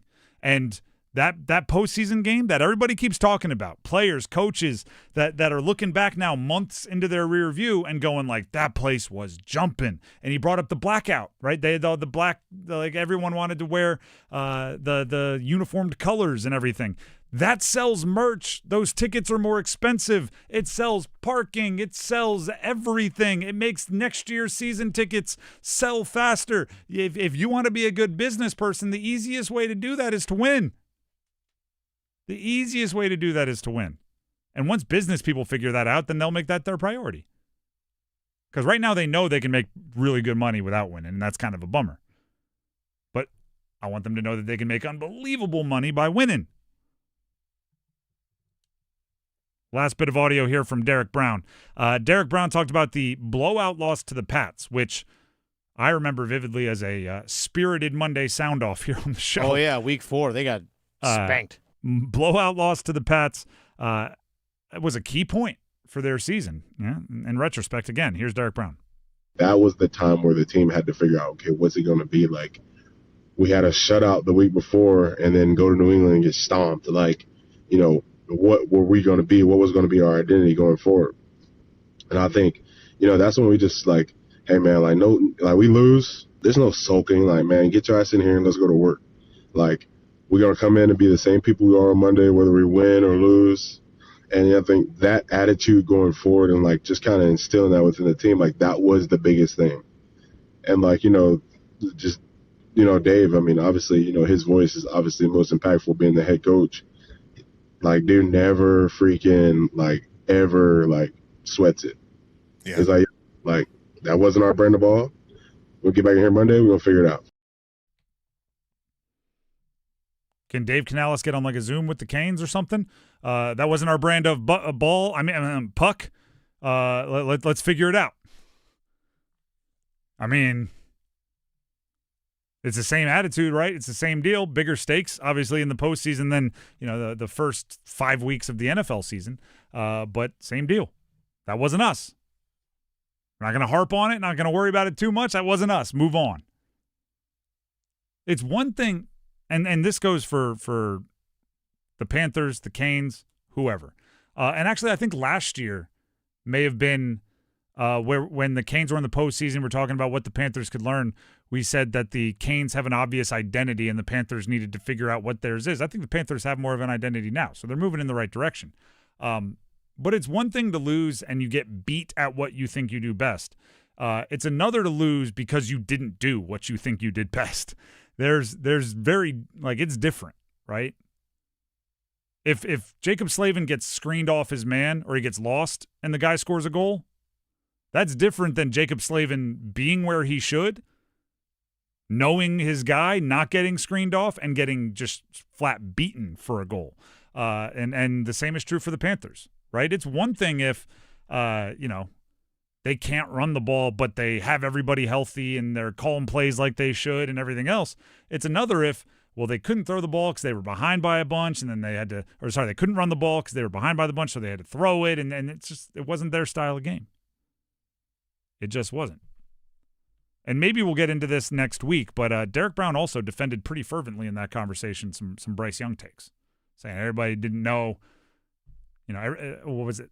The quote is something along the lines of nobody wants to admit how wrong they were about Bryce Young, which when your leaders are stepping up for you, it's a big part of it as well. So maybe we'll get to that next week because football at 4 is just about over, and we're still right there in the middle of the football offseason. So we'll be looking ahead towards Game 2 of the Eastern Conference Finals on the rink. In the NHL world, Cup check-in coming up with a former Cane and our 2 most important players for Game 2. All of that and more. Stick around. Need more Stanley Cup chatter, Canes fans? Listen afternoons with Adam Gold in the Drive for our Cup check-in, served up by Carolina Ale House. We talk with hockey's best, past and present, bringing you the latest insight on the chase for Lord Stanley's Cup. It's the Cup check-in on 99.9 The Fan, served up by Carolina Ale House. Come to Carolina Ale House for the official Carolina Hurricanes viewing parties throughout the playoffs. Visit CarolinaAleHouse.com/Canes to see the schedule. Life's great stories are built on yes and. Yes to the big game and the private suite. Yes to the beach and sailing offshore. Yes to traveling the country and exploring new ones. With the new Millionaire for Life from the North Carolina Education Lottery, you can say yes to $1 million now and every year for a lifetime. Millionaire for Life. Winning is just the beginning. Drawing 7 days a week. Must be 18 to play. Approximate overall odds of winning are 1 in 8.47. Problem gambling helpline 877-718-5543. Give me a mountain with lots to do. Give me something simple and true. All I need is sunshine and that cool, refreshing Mountain Dew. So give me my good friends. Give me a dew. Grab some ice-cold Mountain Dew today. Mountain Dew. Stop by Handy Hugo's for great deals on your favorite Mountain Dew products. Head to Handy Hugo's today. Wesley Financial Group is not a law firm. I'm Chuck McDowell, founder of Wesley Financial Group. Did you buy a timeshare because they told you it was a great investment? That's a lie. Most timeshares can be bought online for $1. To find out what your timeshare is worth and to cancel it, call us today and we'll send you our timeshare exit kit free with all your options for cancellation. Call Wesley for your free exit info guide. 800-771-1300. That's 800-771-1300. The NFL schedule dropped, and it is time to settle up, people. There's road trips to plan, hotels to book, tickets to split, tailgates to cover, scores to settle. All the things for the season. But now, when you send $10 or more to a friend with PayPal by May 28th, you could win 2 tickets to every home game of your favorite team. Yep, the whole season. Visit paypal.com/P2P sweeps. No purchase necessary. See website for details, including how to enter by mail. Brought to you by PayPal, official peer-to-peer payment sponsor of the NFL.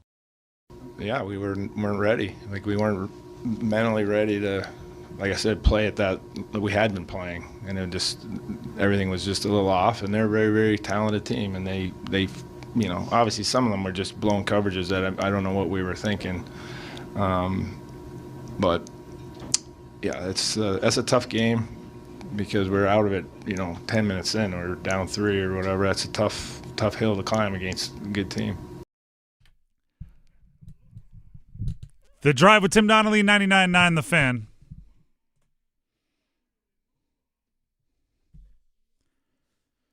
Canes lost game 1. Down 1-0 in the series. I wonder how much you could have made if you parlayed Canes losing game 1 and Colorado losing game 1. Probably a lot. Probably could have got a nice little payout there. Well, as Mike Rupp said, that there's a time that those teams were most vulnerable to win game 1s. Correct. And that's what happened, both teams. I mean, Colorado had to wait a week. Game 2s, I think they're both very important. Game 2 tonight in the Western Conference, Game 2 in the Eastern Conference. You don't want to say must win, or a lot of people are like, I'm close. I'm almost. It's a gotta have it. It's pretty darn close to a must win. I'll try to show some self-restraint and not, jump the gun, but 1-1 going to Canada feels a lot better than 0-2 going to Canada. If this team wants to win a cup, they're going to have to win on a road. They're going to have to win on the road in a series like this. They're going to have to. I mean, already they have to. Yeah. Yeah. I mean, it's the home ice was stolen from them in game 1, and now you got to go handle your business on the road. Speaking of guys that would know all about that, guys that would know all about what it takes to win in the NHL, Chad LaRose is our Cup check-in. It's time for our Cup check-in with Adam Gold, served up by Carolina Ale House. Earlier, Adam had a chance to visit with, as I said, Chad LaRose about the Canes in between Game 1 and Game 2 here. This is what it sounded like. I mean, you couldn't have had a better start. And then it all unraveled from there. Do you think Carolina was just too amped? What if you were trying to identify what went wrong from there? What went wrong?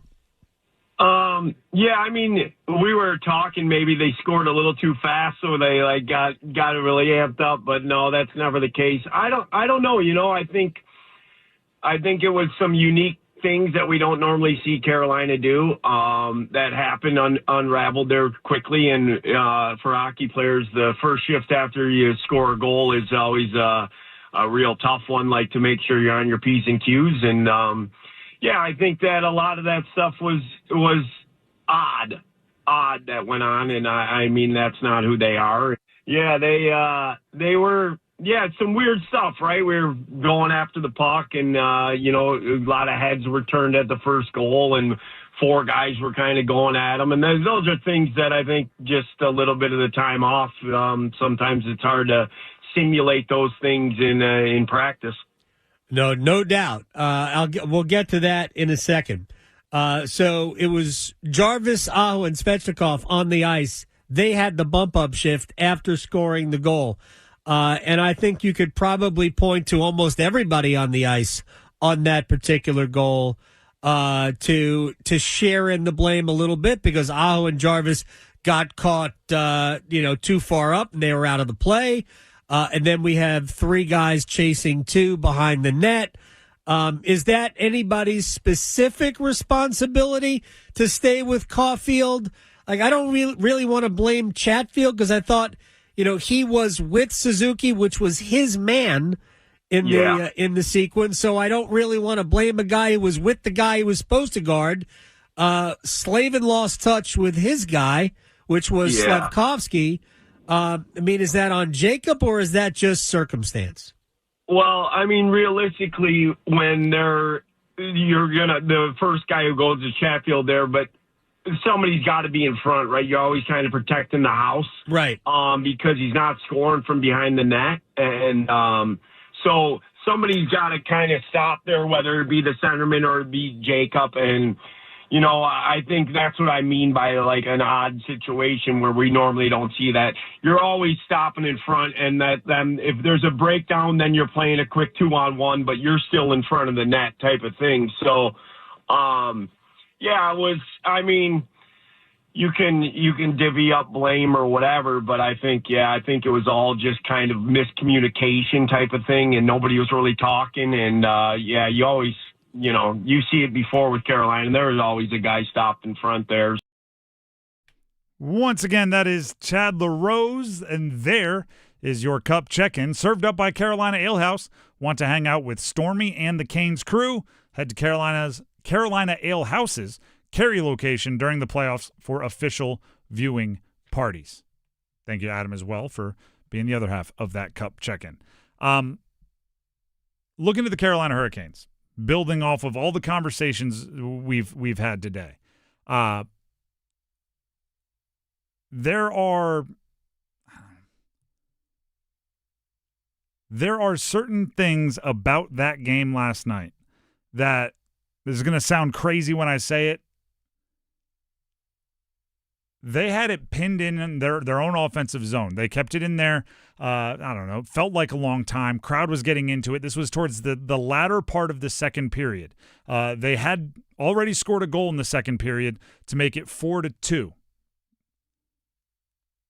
I told both Dennis and Adam, who were sitting next to me, if they score one more goal here, the roof is going to come off this place.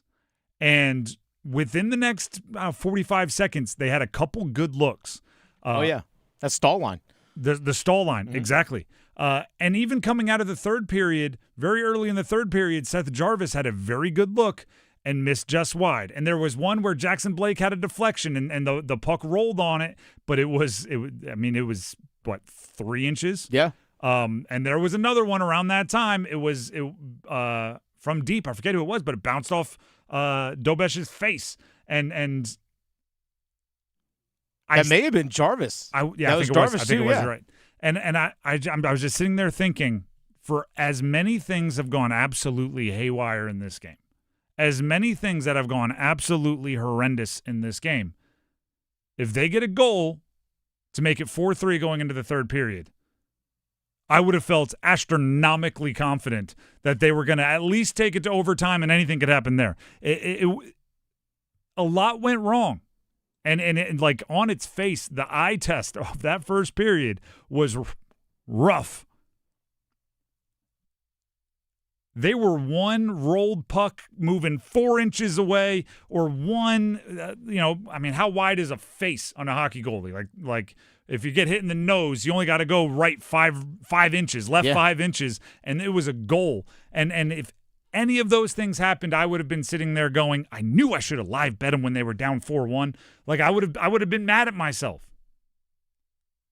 And it's important to recognize that, because 6-2 looks so darn bad, and 4-1 sounds so darn bad, and the highlights of these just breakouts with all this space, and it's the exact guys you don't want to have breakouts with all that space. It's Caulfield, it's Slavkovsky, it's right, the big names or whatever. Like, for as bad as that was, you could have stolen one. Okay? So that's why I've been calling that second period like signs of life, because you got to lean on that a little bit. You got to lean on the fact that if we play our game, we'll be fine, just like in that second period. And we have some audio to back this up a little bit here. We have Taylor Hall talking about the second period. The second period was how we play. And, we call it the stress game, where we're playing in the other team's end. They're icing pucks. Their sticks are breaking. There's multiple guys on the ice. They're just doing whatever they can to save goals. And we get momentum off that. Our crowd feeds off it. It's the way we play. It's just how everything's kind of based off of is, forechecking, getting pucks back. It's not the sexiest thing, but when we got to it there for a bit, you could see that like they were on their heels. We were feeling good about ourselves. All 4 lines were rolling. That's how it looks. And, obviously the other team is trying to do the same thing to us. It doesn't take a ton for an athlete to recognize, to have it reinforced. We do what we do, we'll be just fine. Coaches tell you that all the time, and you do your best to believe it, especially if it's a coach like Rod who's been there, done that, seen it all. But having a little bit of tangible, like, hey, we play like we do in the second period, we'll be fine, and we know we can play in the second period, or the way we played in the second period. Can't let it get a loosey-goosey in the third like it did, but focus on the second. And yes, to go back to the Freddie conversation, Freddie Anderson was not the reason they lost that game last night. He was put in some really difficult decisions, or really difficult positions. I think he has the ability to stop a couple of those. I don't think you should ever expect him to stop a couple of those, but I think he can. And he might steal you one if he plays like he did in the first couple of rounds. He might have a game where you start as poorly as you did today, and instead of it being 4-1, it's 2-1, and that's a completely different beast. Here's the point I'm trying to make. There have been, even in the first 2 rounds, and when the Canes have looked their best this year, there have been games where individual pockets of their team have had rough games. There have been like, oh, the third line didn't play great today, or oh, this defensive pairing didn't play great today. The power play didn't play great today. But up until really yesterday, it felt like there was always somebody willing to pick up the slack. That line's not having a great day. Our line's going to have an extra great day, and no one's going to notice that their line's not having a great day. Yesterday, it was just like, by happenstance, too many pockets of the team had really off days. And when that happens, it puts everything out there like under a spotlight. And that's why you get, conversations like we had with Mike Rupp earlier where, he's talking about how maybe the top line didn't do everything they needed to do yesterday.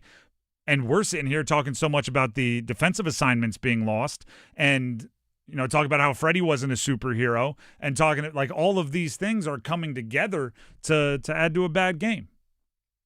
But guess what? You've had bad games. Just they didn't all kind of meet in the middle the way that they did yesterday. If I'm going to lose a game one, kick me in the nads like you did last night. Like, for real. Like, just go ahead and do it. That way, like, I can just rip the Band-Aid off. I can take it on the chin. I can ice it down. And I can sit there and go, all right, these are all the things I got to fix. These are all things I got to get away with. Or I got away with. Now it's all there in front of my face. It's not like hey, I did everything right and did everything I wanted to do and still lost a game. No, I got kicked in the Unos. Let me recover. And then we come back ticked off for game two. Again, it's just one game. Yep. Just one game. And it, to build off that, it is kind of like there's nothing to be defensive about. Because sometimes you lose a game, and when everyone's criticizing you, you're like, no, our forecheck was good. And you like after that game, you're just like, no, you know what else we didn't do well? Like, I can add to this. Let me toss something in here also. I got notes, buddy. Yeah. You're right that we didn't do that well, but also we didn't do this other thing well. And it just puts everything under a spotlight. It does. The Drive with Tim Donnelly, 99.9 The Fan, and best part about it, there's a game tomorrow at 7. There is a game tomorrow at 7. And you have to be able to bounce back. You should be wanting to bounce back. Nikolai Ehlers, who's one of the new guys, but he's not really a new guy anymore, right? In the postseason, he's played darn near every game up till now. Nikolai Ehlers on why this team is built to handle the adversity that they are facing right now. I mean, I think we've been able to do that pretty well all year. We're a group that knows how we need to play, even though we didn't do that yesterday. But like I said earlier in the playoffs, some adversity is good. You need that, and now we need to bounce back tomorrow, and I fully believe we're ready to do that. Fully believe we're ready to do that. I hope you're right, Nikolai. I hope you are right. Also, again, just kind of like being defensive, his line actually did play pretty well. Didn't have a ton of production, but high danger chances and everything. The Stahl line did play pretty well, which is, I think that's also like just for my arguing with like Montreal fans' sake. I think that's actually good because they play like Canes hockey, that line. So it's good to say like, no, the system can work as shown by the line that plays the system the most. It was the lines that try to do the other stuff. And they maybe didn't live up to that end of the bargain. With there being a game, Nikolai Ehlers might actually be an option for this one. We've been doing this all postseason. I'm not superstitious, so we're not going to stop it because they lost. Dennis and I are going to pick our 2 most important players for Game 2. These are the players you could argue maybe can be the catalyst to get things going in the right direction. Maybe they need to keep doing what they were doing because they can be the foundation on which everybody else builds off of. The point is they are the 2 most important players for the Canes going into Game 2. Dennis, lead us off. Who is the first player you have chosen? Jacob Slavin. I mean, if he has the bounce-back game and plays to the level that we expect him to be, that he has shown us pretty much throughout his entire career, then guess what? You're not going to have a lot of those mistakes in transition that we saw yesterday that led to some breakaways and all those kinds of things. Jacob Slavin, to me, if there's a guy on the blue line that needs a bounce-back game, it's him. Mm-hmm. I mean, Keandre Miller, you take the same with Keandre Miller, but yep. Let's be honest, he's their best defensive defenseman. He's going to be out there on the ice when Caulfield, when Slafkovsky, when Suzuki's on the ice. Jacob Slavin's going to be out there. He has to play much better than what he did yesterday. He even said so himself last night. So this ain't breaking news. Our thought process is similar here, but I went a little different. Jalen Chatfield, because went plus minus and those things, like the stats. So much of how you judge the way a player is playing is actually you're judging everybody on the ice when that player is on the ice. And Chatfield has to be where he needs to be, right? And Slavin has to know where he is, and he has to trust him, and they can't second-guess it. we've talked about this a few times today, and you brought up that Rod kind of mentioned it. There were guys trying to do 3 jobs. There was a little bit of pressing. There was a little bit of like, I'll go make the play, and it exposed some things. Chatfield, to me, as most important player for Game 2, is representative of like everybody trying to play defense along with Jacob Slavin. Because Slavin does superhero things probably more often than he should, and we take it for granted. But really, it's everybody is where they are, and then Jacob Slavin can use all of the skills he has, the stick work, the skating ability, all of the things that he has at his disposal. But if anybody's off, he doesn't get a chance to do that sort of thing, right? Like he doesn't, or he does, he can save you, but you don't want to depend on him to do that sort of thing. So I have Jalen Chatfield as a guy who, right, you look at all like the game cards or the rankings and everything, like Chatfield also didn't have a great day, but it's because they weren't having great days when they were on the ice. So I put Jalen Chatfield as my first, and his impact on Jacob Slavin.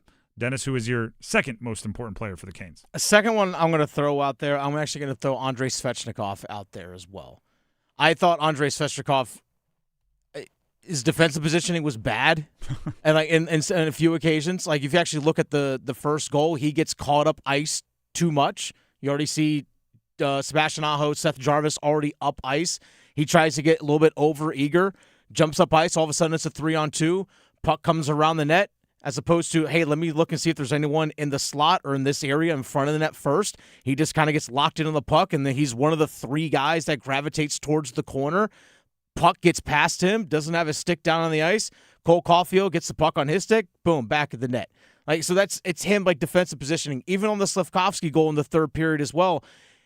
Yeah, I understand he's a forward that's caught back on defense trying to defend one-on-one, but He's got to take the body and force Slafkovsky to just into one direction, and he instead try to go for the puck, and Slafkovsky just makes a move right around him. It's just I think for him as well, he needs to be a stronger player and just overall just better than he's been for Carolina this postseason. The only way I can describe the feeling is, and it's because I played quarterback in college, is when you're watching a team. Traditionally, it could just be an out-of-character day like I think it was for the Canes. But traditionally, if you're watching a team and more than a couple times you have receivers in the exact same spot downfield, you go like, oh, they're not a very disciplined offense, right? Oh, they're kind of a mess over there. Because receivers, it's all about spacing. Like if you have 2 receivers in the same space, you're not doing anything. There were a bunch of times, I feel like it's a similar feeling where there were 2 or 3 guys focused on the same skater when Montreal was moving into the offensive zone. The Canes were kind of jumbled there, like bundled up. And it's like, oh, no, that's not how this is supposed to go, right? Like the discipline isn't there because, if all 3 of you are eyes on this one guy, there's somebody on the backside who's wide open, and it came back to bite him. But I had that same feeling in my stomach of like, that's not the discipline you want. And Svech was a part of a couple of those. My next one is, and maybe I'm a broken record on this, Sebastian Aho. Sebastian Aho, highest paid player on the team, center on your top line, right? I really liked, and I think it was a bad call, but I really liked that he lit the dude up when things after they got kind of crazy, right? The snowball was working against him in a very, very big way, and I don't know, maybe they said his feet didn't really leave the ice till after the hit, so I don't know what they saw to put him in the box, but I think at a certain point, your highest paid, your quote unquote best player, your star, your face of the franchise, it's time to go be that, right? It's Dennis, you ready for a Marvel reference? Go on. And this is an old school Marvel because I don't watch a lot of the new stuff. All right. Spoiler alert, if you haven't seen movies, probably at least 10 years old now. Which movie is it where what is it, Captain America can hold the hammer? That would be Endgame. And it's like the whole movie, they're like, I don't know if he can do it. I don't know. Is he worthy? I don't know. And then there's the glorious moment where he's holding the hammer and it's like, he is worthy. Like at a certain point, we need the Aho moment where it's like, can he be the dude, the guy, the highest paid player on a cup team? Those moments aren't when like everything's going well, right? You don't like rise up and have everybody go, yeah, he is worthy when you're up 3-1 and you score the fourth. That happens when you give up 2 quick ones and everything's spiraling and there's a little bit of crazy in everybody's eyes and you make the plays that get everybody back. So I liked the physicality he showed once things got crazy. I wanted him to do it again. Not dirty, but I want him to do it again. And I want him to be aggressive, and I want him to shoot more. And I like you need that moment where the hammer comes to you, and then use it, right? And then the next portion of that is knock some people out, right? So swing the what is it called? Mjolnir? Mjolnir? Yeah, I was close. I'm always nervous when I go like Marvel analogies or something with Dennis here because I know if I'm a little off, I'm gonna. You will be fact checked. Yeah, so I feel like I was all right there. I feel like I was within my bounds. But those are my 2 most important players. And if we're being real, and I've had this conversation a bunch. We talk about depth.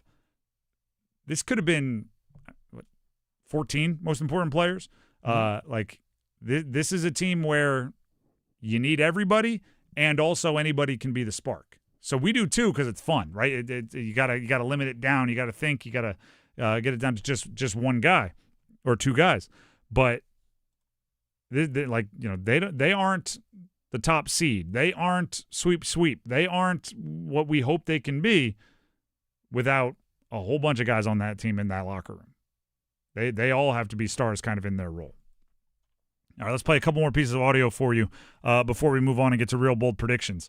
Let's hear from Jordan Staal on how much the pace was a factor because, you'd think the old guy might be the one that feels it the most. Here's what Jordan Staal had to say. Yeah, I don't know if we were we just weren't really aware of them, obviously, sneaking behind. It's a different style and different pace, obviously, but it wouldn't necessarily be the pace, more just awareness, really. I mean, like I said, I don't know how many breakaways we gave up right off the bat, and we gotta find ways, obviously, to defend better and give them nothing, make it hard on them. I mean, those are just freebies, and they got some talent, and they're gonna make it. I should turn my mic on before I start talking. I will give Montreal credit for a lot, but one of the things is they run very much like I don't want to say high risk, but when they get possession, they're throwing it up the center of the ice and they are trying to move. Mm-hmm. And they've got some guys with a little bit of speed coming across the middle trying to receive the pass. And I do think that takes a little bit of a adjustment period. Just to assume, like, as soon as they get possession, you got to be flying back to cover your bases. The Drive with Tim Donnelly, 99.9 The Fan. I will put out the tweet tomorrow for first goal scorer predictions, but I can give you right now both Dennis and my first goal scorer predictions, and I will solicit the 99.9 The Fan. We'll have the whole thing. But Dennis, could be one of your 2 most important, could be somebody off the board. Who do you think scores the first goal for the Carolina Hurricanes, and in what period? Well, I was correcting yesterday's prediction with Seth Jarvis in the first period. Those were the good days. You know what? It was a great moment. I said, I feel good about today. It's like I've already nailed this prediction. So that stunk. You know what? We're going to, since Rod said, you know what, this might be a throwaway game. Mm-hmm. So tomorrow's the real game 1. Give me Logan Stankoven, all right? Let me Logan Stankoven in the first period. Mr. Real Game 1. Real quickly, was there anything that stood out to you about that line? They have been so noticeable. They went stretches where I don't even want to say like it was great, it was awful. It's just I didn't notice as much. It was more just like, their shift is over, and there were no memorable plays. Did anything stand out to you about the Stankoven line? Honestly, the very first shift of the game was great because you had Jackson Blake with a great scoring chance, and they force an icing. And then all of a sudden, hey, we got the matchup we want. Aho taking the face off, and then there's the goal. That's about it. All right. That's about it. Speaking of Aho, my first goal scorer, Aho in the first. Man of my word. There you go. I'm riding the train until they kick me off. Aho, first period, tone setter. Big game for him tomorrow. Big game. Up next here on The Drive with Tim Donnelly, we'll have some real bold predictions about the game tomorrow and about other things going on in sports. Real bold predictions next. Can't get enough of the Carolina Hurricanes? Check out my podcast, Iced Tea, hosted by me, Megan LaMontagne, as I take you behind the scenes and get exclusive stories about the team. This season, I've interviewed Seth Jarvis's brother, Caden, who talks about a young Jarvie growing up, longtime PA announcer Wade Minter, who spills the tea on how a mess-up made national news, and legendary color commentator Trip Tracy, just to name a few of the guests. Listen wherever you get your podcasts or watch on YouTube. It's bow time. We know there's a lot of breakfast sandwiches out there, but only Bojangles has the legendary Cajun Filet Biscuit. Shake things up with a boldly seasoned chicken breast on a fluffy, made-from-scratch biscuit with bow rounds and your choice of drink. So when you're craving something bold, something different, something that takes breakfast to a whole new level, the Cajun Filet Biscuit is waiting for you, along with crispy bow rounds and a drink.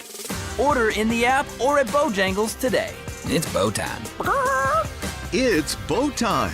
Time to satisfy your craving for Cajun with a Bojangles Cajun Filet Biscuit. Bojangles Cajun Filet Biscuits are served all day, every day. And with that biscuit, why not add Bo's Iced Coffee? That's right, Bo's Iced Coffee with sweet cream. Choose caramel or French vanilla. Bo's new Iced Coffee, a great way to sweeten your day. When you're hungry for flavor and value, it's Bo time. Hi friends, this is Mark Pons from Chapel Hill Tire. Summer means road trips, beach weekends, late night drives, and extra miles on your car. Before you hit the road, make sure your vehicle is riding on tires built for the journey. At Chapel Hill Tire, we're your premier destination for premium tires. And right now, when you purchase a full set of Michelin, Pirelli, or Continental tires, installation is free. With 13 Triangle area locations, we make purchasing tires easy and convenient. Schedule your appointment today at chapelhilltire.com and drive happy. Hey, it's Tim Donnelly, and if you're like me, you're a storyteller, and you need to embrace the haze with Hazy Little Thing from Sierra Nevada. So yeah, if we're sitting around watching the headliner, we want to be talking about when we saw him at the dive bar a few years ago. Or if you stop your friends mid-festival to look at the stars, first of all, do that to me. I love that sort of thing. And then embrace the haze with Hazy Little Thing. Hazy, citrusy, smooth. There's a reason it's America's best-selling hazy IPA. Embrace the haze with Hazy Little Thing from Sierra Nevada. Enjoy responsibly. With Bet365 Early Payout, you win even if they lose. Get paid out instantly when your team goes up big, even if they blow the lead later. Bet365. Winning is everything. Gambling problem? Call 1-877-718-5543 or visit morethanagame.nc.gov. 21 plus only. Must be physically located in North Carolina.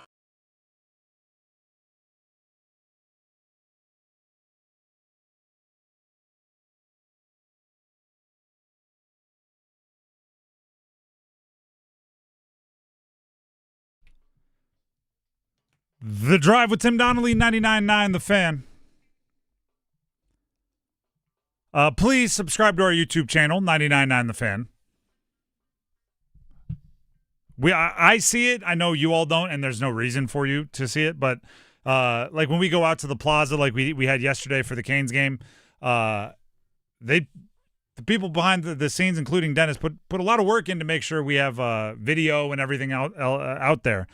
So if they're gonna put all that work into it, I think you should benefit from it. So check out our YouTube, 99.9 The Fan. Subscribe while you're there. Check out the live stream. You can also check out the bunch of videos that we put out. A lot of hot takes in the live stream today. Do you want to read us some hot takes? Let's see here. We have real bold predictions coming up, but I mean you can't tease hot takes and not throw a few at us. This one comes from Frosty126. Aho is mid. Okay. Boris Chang said, Aho apologists who keep harping on about how well he's playing defensively. That's what Stahl, Martinook, Carrier, et al. Are for. The first line is paid to put goals on the scoreboard, period. Okay. I mean, they Okay, so we got 30 seconds in, and then they gave up a goal immediately after. So, but hey, they did their job, right? This is not Colorado. This is not Edmonton. Also, Boris Chang just said, Slavin has struggled ever since he came back from injury. I'm sorry, did you watch the first two rounds of the playoffs? There was a part of me that thought maybe they should choose to go 3-on-5 just to get Slavin back in rhythm, right? Because he had been so good at it. Maybe that'll just kind of shock him, right? Clear, pow, get his game jump started. Listen, for the Aho is mid. Aho needs to score. Nobody has higher expectations for Aho than I do. So I don't think it's an either or. I don't think it's a can you play defense, score. He needs to produce more points. Especially in the postseason, he needs to produce more points. He was, after the Olympic break, over a point per game player, right? So, if he's putting over a point per game and playing the defense that is demanded of him as the role that he fills for the Canes is demanded on, then that's what I'm looking for. I'm looking for both. Is he mid? I mean, I don't think he is. If you've watched this postseason, I don't know what mid of what. Are you saying mid as a top line center? Are you saying mid as a center? Are you saying mid as a franchise player? He's not a mid NHL player, but there's I'm open to hearing your reactions to just the postseason. That's yes, last night is what it looks like when the top line isn't playing great defensively. Give a bunch of goals. That. Yeah. And also a few defensemen also not playing great defensively. There's that too. If you have a top line that's hunting goals and not taking care of their defensive responsibilities, you can't have Keandre Miller wandering away in the middle of the ice. You can't have Jacob Slavin getting lost. You need those guys to play really, really well. I mean, one of the finalists and probably the guy who's going to win the Selke for best defensive forward, Nick Suzuki of Montreal, who also just happens to be a 100-point player. It can be done. But he hasn't been scoring as much on 5-on-5 this postseason, but look what he did last night. It can be done. So I'm not letting Aho off the hook. I'm just saying that the expectations we have for him are so high that he needs to do both. It's not like, he shouldn't be focusing on defense, he should be focusing on offense. I'm going, no. He needs to keep playing the style of defense that he was playing in the Flyer series and do what you're saying and get in all those goals because he has the ability. He does. All right, with that being said, let's go real bold predictions. You know how it goes by now. I make a prediction I think is bold. If we get the buzzer that you just heard, I have to make it bolder on the spot until we hear the bold enough bell. The only place in sports media with actual checks and balances, a system to ensure that our bold predictions are actually bold. First, we'll start with just Canes game. Canes tomorrow versus Montreal, game 2. This wasn't on the list, but this is for you, Frosty. Sebastian Aho, a goal and multiple points. That's for you, Frosty. What was the other guy's name? There was another guy, wasn't Boris there? Chang. Boris. Frosty and Boris. Sounds like a bad podcast. Sounds like a terrible sitcom from 1986 that got canceled after 6 episodes. Like an Odd Couple knockoff. Jacob Slavin, how about this one? Scores a goal. He says you're all worried. My defense, I got something for you. Sharp angle goal for Jacob Slavin. He's got one this year. Let's double it up. We seen him score in the playoffs. Let's double it up. I actually think this is a more. I actually think this could happen deal, and I think the other two could happen, but this one is just like gut instinct, and I'm trying to play my gut more. Scoreless first period.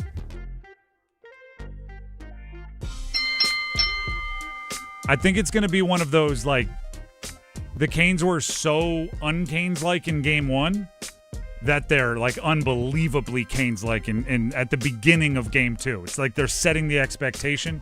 There's going to be almost chunk and dunk, almost like they're going all the way back to their roots. And then as the game goes along, they can get back to more of the style they've been playing. But I think they are going to be a little conservative, making sure they're getting back and in position and everything else. We'll take a break from some hockey picks to look. Actually, no. You know what? We'll keep it hockey. Let's go Western Conference Finals. How about that? Vegas goes up 2-0.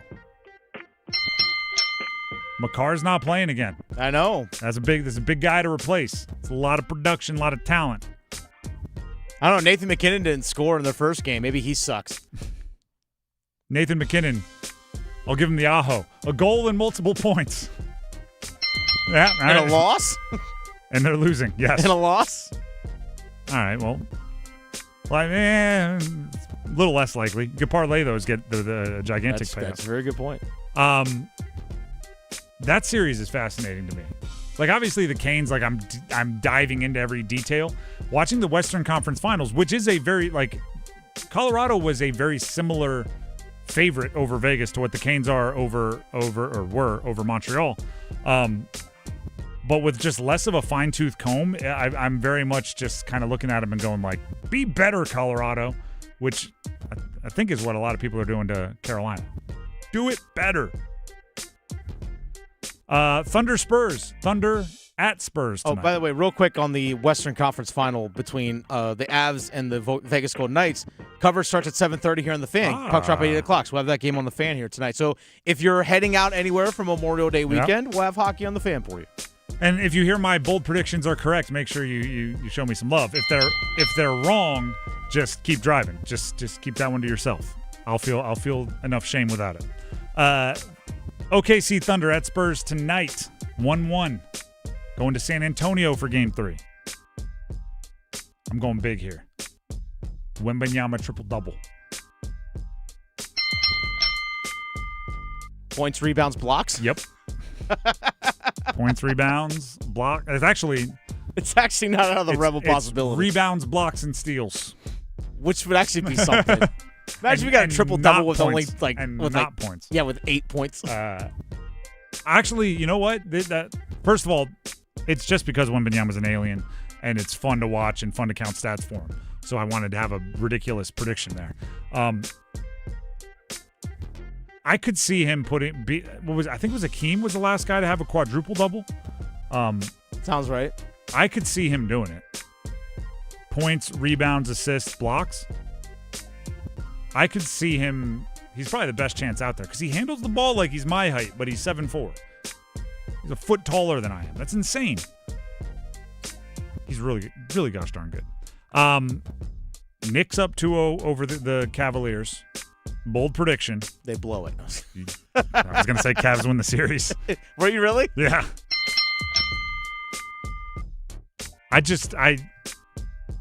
I'm a Sixers fan. Knicks despair is funny to me. Actually, you know what? I'll end the hour. You can cut real bold predictions. This will be a quick story.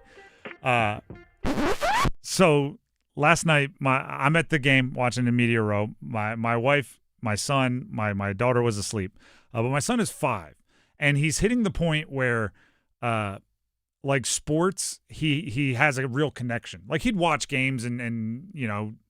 Last season, if I cheered, he would cheer, and he would just be excited to be in the mix. This year, Aho's his favorite player. The Canes are very much his favorite team. He has gear. I talked yesterday about how he got the foam finger, the number 1. Like he's into it. And the first period was so rough, and we pretty much only let him watch the first period before it's bedtime. And even that's like past his bedtime, right? So in games past, like this postseason has kind of conditioned him, right? Like they fall behind 0-2 to the Flyers. Then whatever, he goes to bed, he wakes up the next morning, and I get to go like, they won. So no matter what happened in that first period, the next morning we would wake up and he would be like, did they win? I'd go, yeah, they won. And he would just be so excited. So then this morning, I guess actually during watching it last night, my wife told me he's ready to like turn in having a favorite team. He's like, I don't like having a favorite team. It stinks when they're not doing well, right? He's a 5-year-old. He's a little emotional. And I when I was told that, I thought about his bedroom right now. And he has a Philadelphia 76ers flag because I'm a Sixers fan, and right, we bond over that. He has a bunch of Orioles stuff because my wife is from Baltimore, so he has a bunch of Orioles stuff. I'm a Mets fan. He has some Mets stuff. Ravens for Baltimore. He's got some Ravens stuff. I'm like, if he wants to bail on a team every time they don't win a championship, we got to redecorate his room. We'll have no teams. We got to redecorate. We'll have no teams because we haven't picked the right ones for him. If the Canes are the team he's getting frustrated with, I can't wait to watch a Mets season with him. Like there's going to be some real tears a-flowing. But then he came around this morning. Now he's much more into it, and he's in like they don't have to worry about it. They're going to get better the next time. Now he's giving miracle speeches to him. He's ready. If you need him, Rod, he's available. Sebastian Aho, big fan. The Drive with Tim Donnelly, 99.9 The Fan. That is Real Bold Predictions. Up next, we have the starting five as we hit 5 o'clock on a Friday weekend. Let's go. Hey, it's Adam Gold, and after every Hurricanes game, thanks to my friends at the Aluminum Company of North Carolina, we give you the Canes Corner podcast. In-depth analysis on what happened, why it happened, what's going to happen next, which players are those to look out for, and as we get deep into the playoffs, how can Carolina best position themselves to win a Stanley Cup? Canes Corner podcast, brought to you by the Aluminum Company of North Carolina, live on YouTube, and of course available wherever you get your podcasts. You hear that? That's the sound of Pepsi Zero Sugar, the better tasting, more refreshing Zero Sugar Cola. Listen to that endless pour. If it sounds this good, just imagine how it tastes. So good. Pepsi Zero Sugar. Let your taste decide. Stop by Handy Hugo's for great deals on your favorite Pepsi products. Head to Handy Hugo's today. I feel like I am special, that I'm receiving an award for being an athlete. The Coastal Scholar Athlete of the Month from 99.9 The Fan and Coastal Credit Union. To nominate your athlete, text AWARD to 919-860-5326. Adam Gold here from my friends at FanDuel, America's #1 sports book, and they are giving you better payouts on same-game parlays all NBA playoffs long. That means there are more ways to build more value every time you play. Stack your picks your way for every game, every matchup, every moment, and that's what sports are about. They're about moments, spreads, player points, threes, more, all sorts of props. Build it all into one same-game parlay and go for bigger payouts. So if you are betting those parlays this NBA postseason, use FanDuel, America's #1 sports book for a reason. More options, better payouts, all playoffs long. Go to FanDuel.com/local to get started. FanDuel.com/local. FanDuel, an official partner of the NBA during the playoffs. FanDuel, play your game. 21 and over and present in North Carolina. Gambling problem? Call 877-718-5543 or visit morethanagame.nc.gov. I'm attorney Brian Ritchie. Big truck accidents can cause life-changing injuries, and life-changing injuries deserve life-changing money. I know big truck wrecks, and I know how to fight those big insurance companies. If you've been hurt by a big truck, contact us at ritchielaw.com. I'm on top of it. Broadcasting live from the Eagle Leasing Storage Studio. WCMC HD1 Holly Springs. 99.9 The Fan. The Triangle Sports Leader. I'm WRAL meteorologist Amy Wilmoth. Umbrellas necessary through the holiday weekend. Scattered showers and storms possible throughout the evening and nighttime hours tonight. Temperatures tonight will get down into the mid-60s. Showers and storms are likely on Saturday with highs in the low 80s. 5 o'clock check of your money. Dow Jones up 294 points today at the closing bell, closing at 50,579. It's 5 o'clock. Time to serve up the biggest sports stories of the day. Here comes your starting five. The Drive with Tim Donnelly, 99.9 The Fan. It is 5 o'clock on a Friday, everybody. Holiday weekend, by the way. So thank you for starting your holiday weekend with us here on The Drive. No show Monday. No show on Monday. Hopefully we are gearing up to take a series lead for the Carolina Hurricanes. I think I might do a little YouTube live on Monday. I'm actually going to head up to Montreal. Okay. I'm going into the belly of the beast, Tim. So, you know, actually here, you've sparked something I do want to talk about. Oh, okay. So we'll do it after let's get to starting five, and then we'll return to this. Stick a pin in it, as they say in the corporate world.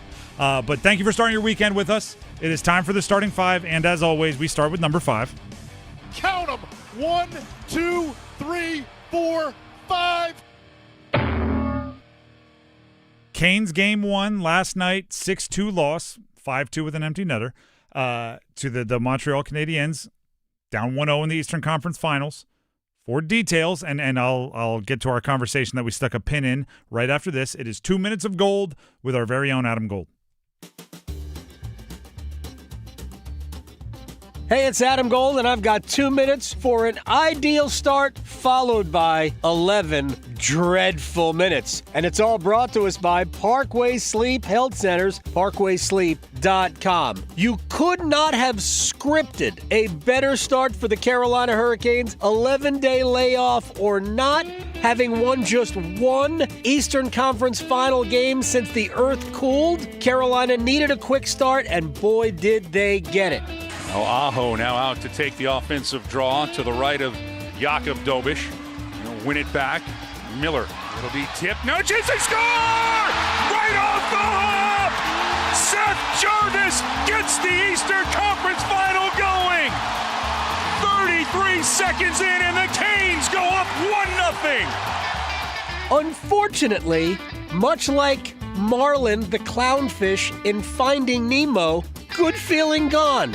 In a hurry. Suzuki, he'll leave it for Caulfield into the Kane zone. He'll bounce it off the inboards out in front. Caulfield shoots, he scores! Immediate answer as Montreal's top line gets on the board. And 1 minute into this game, we are tied at 1. Now here's a chance on a break coming through the score! As Philip Deneau comes in and beats Frederick Anderson to the glove hand. And Montreal has a 2-1 lead. Montreal to the loose puck. It'll be hammered out in front. They score! Alexander Texier from the slot, and it's 3-1 here at a stunned Lenovo Center. Montreal in the lead. Now a chance, a breakout in front of Anderson, and they score! Demidov with the hands and the move. And it's 4-1 Montreal with 8:28 here in the first period. I'm just not used to seeing these decisions from Carolina's blue line. 4 goals, about 11 minutes in between them, and Carolina was cooked. And what was worse, that start was so perfect. You got the great first shift from the Stankoven line. It led to an icing. Seth Jarvis gets the goal. The top line actually looked dangerous offensively, really all night long, but right away. And then it was breakdown after breakdown after breakdown. A lot of it Jacob Slavin. What are we doing? Honestly, I think there were a lot of guys on Carolina, Slavin, Keandre Miller, even the top line at times, trying to do a little bit too much. And that's when Carolina gets out of sorts. Now Montreal breaks it out. Caulfield able to get it to Slafkovsky. Slafkovsky trying to play his way through, and he scores. Oh, what a play by Juraj Slafkovsky. And Montreal goes up 5-2.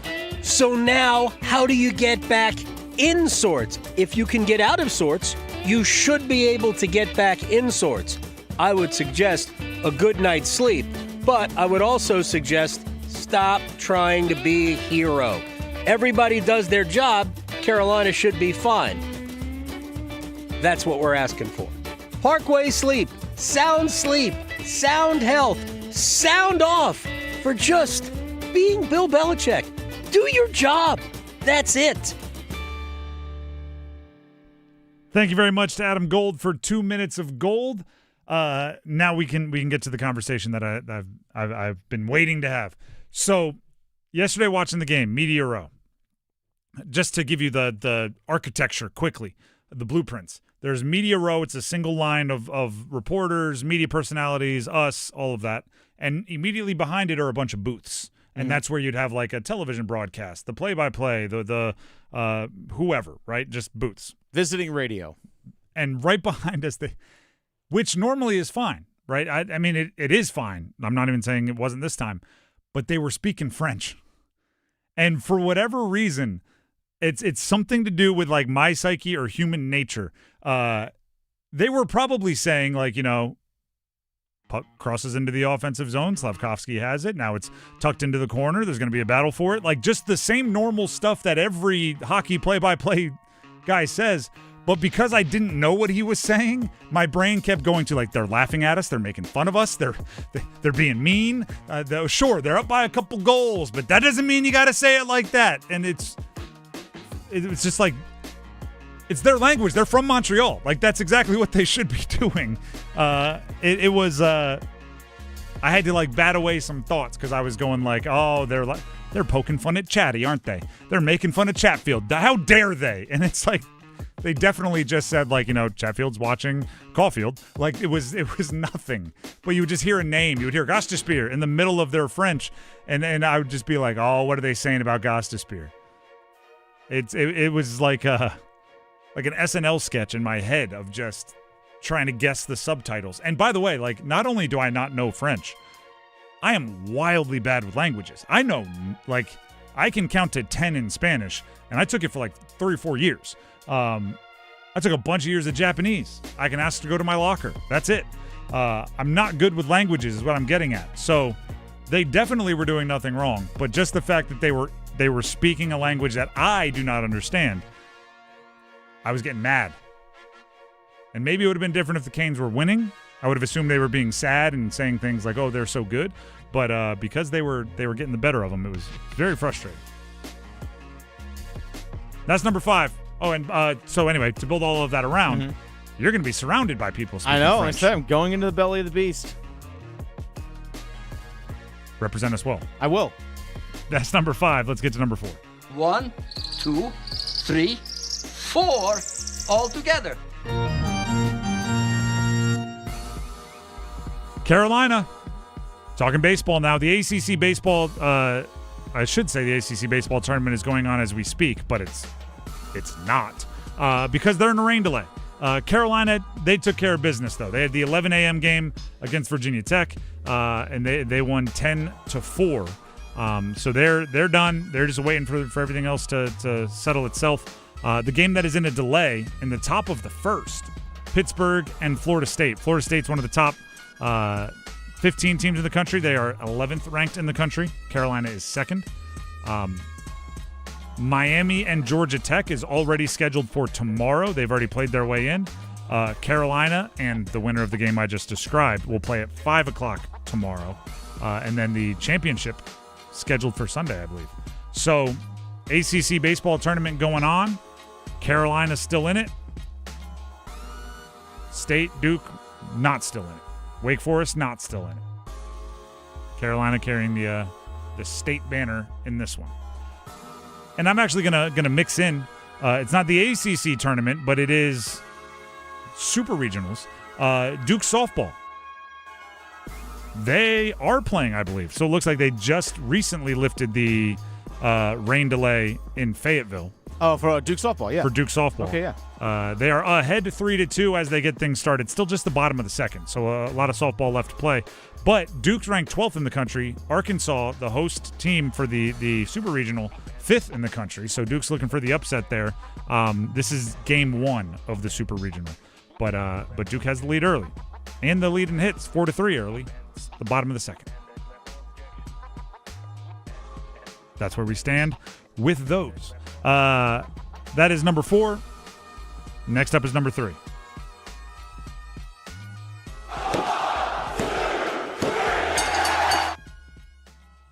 So yesterday, some tragic news passed around the sports world and eventually did make its way to the Carolina Hurricanes game. They held a moment of silence prior to the game for Kyle Busch, NASCAR superstar who passed away yesterday. 41 years old. 41 is entirely too young. Has young kids, family. Obviously, his brother Kurt Busch is another NASCAR legend. It is. I mean, there's no words that are going to make any of this okay. I don't like. He seemed older to me, which wouldn't have made it any better. But he became so famous so young. And I actually read a little bit about him today. Everybody in the NASCAR world kind of believed he was ready for the circuit when he was 16. He's been around for a minute. And he had some contracts that he had to go fulfill with like other circuits or whatever. But at 18, he was basically like thrown in with the big boys. He was, Jimmy Johnson, Jeff Gordon, Kyle Busch is one of the young guys. He won. I'm talking mostly sports here. We'll get to the other side of it. Truck series, all of these different series. He's an unbelievable racer. Early in his career, had the reputation, right, rowdy, all these nicknames because, like, not only would he try to beat you in the race, but then he might walk up to you after the race and try to settle some things there as well. Feisty competitor would be one way to describe it. But then he got some of that under control. Still kept the feistiness, but you didn't hear about it as much there for a while. He patched up some of his old beefs. He had a very famous beef with Dale Jr. Patched up that they were friendly by now. But obviously, somebody that passes away, you immediately go from like listing their resume like I just did, like, oh, this champion, that champion, won this race, won that race, to husband, father, friend, proponent of the sport, all of those things. So, unbelievably sad. Kyle Busch passed away yesterday. There's a lot of speculation about cause and illness and sickness and what happened here and there. I'm not going to get into all of that, but I will pass along, obviously, our support to everyone and anyone out there that is affected by his passing.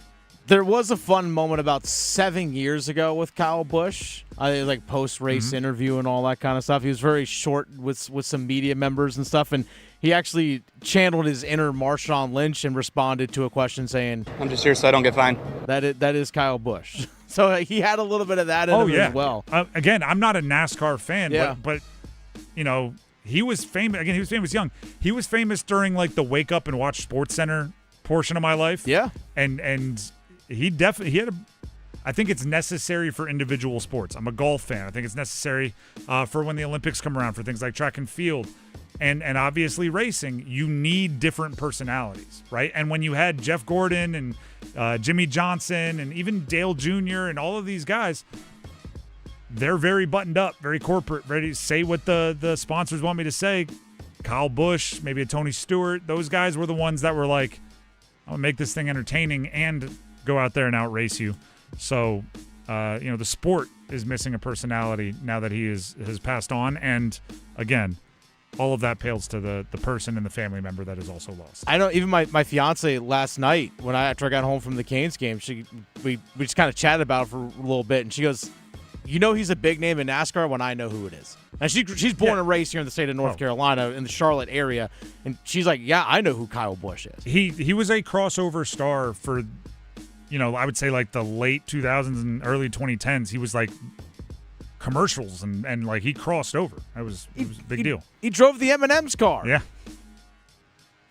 I mean, those T-shirts, the yellow, it's pretty iconic. People be walking around school with those. The Drive with Tim Donnelly, 99.9 The Fan. Again, pass along thoughts, support, everything we possibly can to the NASCAR community and the Busch family. That's number 3. Let's get to number 2. Just the two of us. Cleveland just holding the ball near midcourt. 3, 2, 1. It's over. Final score, Knicks 109, Cavs 93. New York leads it 2-0. 2 wins to go. The New York Knicks are 2 wins away from playing for an NBA championship.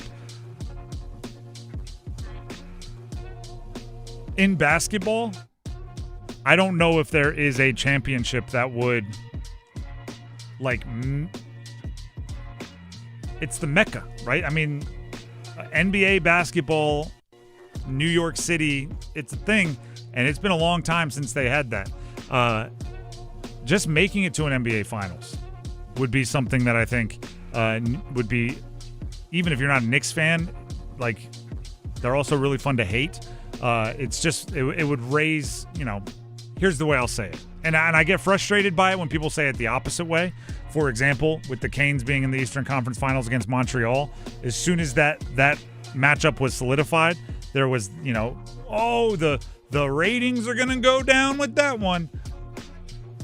I hate when people use it that way because I'm like, no, the best teams, everybody watches the best sports. So if you're the best, people will tune in. But if the Knicks make the NBA Finals, that's one that it's like, you know what, I do think everybody's going to tune in to see the Knicks in the NBA Finals. Oh, for sure. If not, you're going to hate watch. Yeah, that's what I said. They're fun to hate. Oh, yeah. It's a real thing. They are fun to hate. That's why I picked Cleveland to come back from down 2-0. And do you know what's even better about it? I think the Knicks, if they do win, and they're two games away, and they've definitely figured something out in just attacking Harden over and over and over again. Seems like something that Cleveland should have a counterpunch for. But if they win the Eastern Conference Finals, the mountaintop that Knicks fans will be on, only to run into either the Thunder or the Spurs, would be so much fun for me. Because the Knicks, go ahead, take care of the Cavs. They'd be put into the wood chipper of whoever wins the West. Speaking of whoever wins the West, tonight, Oklahoma City and San Antonio have Game 3 of their series tied 1-1. I'd said often, but I think it's true. I think the Western Conference Finals is the NBA Finals. So go pay attention to it if you're a basketball fan. If not, you can watch NHL playoffs, which are also going on tonight. Western Conference Finals. Which you can also listen to here on the Fan. You can listen to right here on the Fan. Cale Makar, by the way, not expected to play for Colorado. Big news. That's number 2. Let's get to number 1. Go one! Now Aho now out to take the offensive draw to the right of Jakub Dobiš. He'll win it back. Miller, it'll be tipped. No chance to score! Right off the hop! Seth Jarvis gets the Eastern Conference Final going! 33 seconds in, and the Canes go up 1-0. I'm not going to lie to you, everybody. I fell for it hook, line, and sinker, that first goal. I fell for it hook, line, and sinker. The top line scored. That's the only thing we were worried about. They're back. Are they rusty? They scored in the first 33 seconds. Of course they're not rusty. Then I looked down at my computer and I looked up and it was 1-1. And it was like, well, okay, hold on here. And then I looked down, I looked up and it was 2-1. And all right, you know what? This one, maybe the rust versus rest conversation wasn't a complete waste. Game 1, I'm considering it litigated. Okay? Book closed. Game 1, open and shut. Rod Brindamore said it today. They weren't on the ice, but they practiced today. Right? They may not have been out there skating, but I imagine that film session was not a fun one. And I need to look into the photographers that go to these press conferences of Rod Brindamore, because it could be the angle of the picture. But it does seem after losses, the Canes hat that he wears is pulled down a little further, so he has like the shadow over his face, he's like a villain of some kind. And I just imagine him in film, arms crossed, chewing gum, hat pulled down, after a game like that. But the thing is, goal horn, when you have a game on Thursday and a game on Saturday, you have to handle that, which it sounded like Rod Brindamore did, and the team did, and then you got to get on to the next, right? There's really no time to stew, to wallow in it. You got to get on to the next. So that's what we're going to do. I'm considering Game 1 donezo. Open, shut, book closed. Let's look towards Game 2. Another home game, 7 o'clock tomorrow. What lessons did you learn, right? You got to take your medicine, but then you got to get back and play. Dennis, putting you on the spot as I always do. Oh, okay. All right. If blank happens, then the Canes tie up the series, and it's 1-1 heading to Canada. If the line of Sebastian Aho, that line, if they're at least an even rating, okay, plus minus, if they're at least even, they win. Which, like as expected, they drew some tough assignments out there. Yep. And that's part of it. And you know what? I think we also just found the point. We found the point in the postseason. during the Ottawa series, during the Philly series. How many times did we say, you might be able to get away with it now, but at some point in the postseason, that line's going to have to start producing like a top line, right? And we weren't worried about it because you might not need it now, right? And I'm talking about us then. Might not need it at that point, but at some point you're going to. Well, guess what? Game 1 felt like an announcement of, yep, we're at some point, right? When you were saying at some point that line's going to have to play like a top line and produce like a top line, and that's both offense and defense, right? I'm not saying like you give up one for the other. That's both. There it is. Got to make it happen. And then, it's really hard because so much of what I want to say starts with like you got to start well, right? And then things will start snowballing for you. But you can't start better than they did in game 1.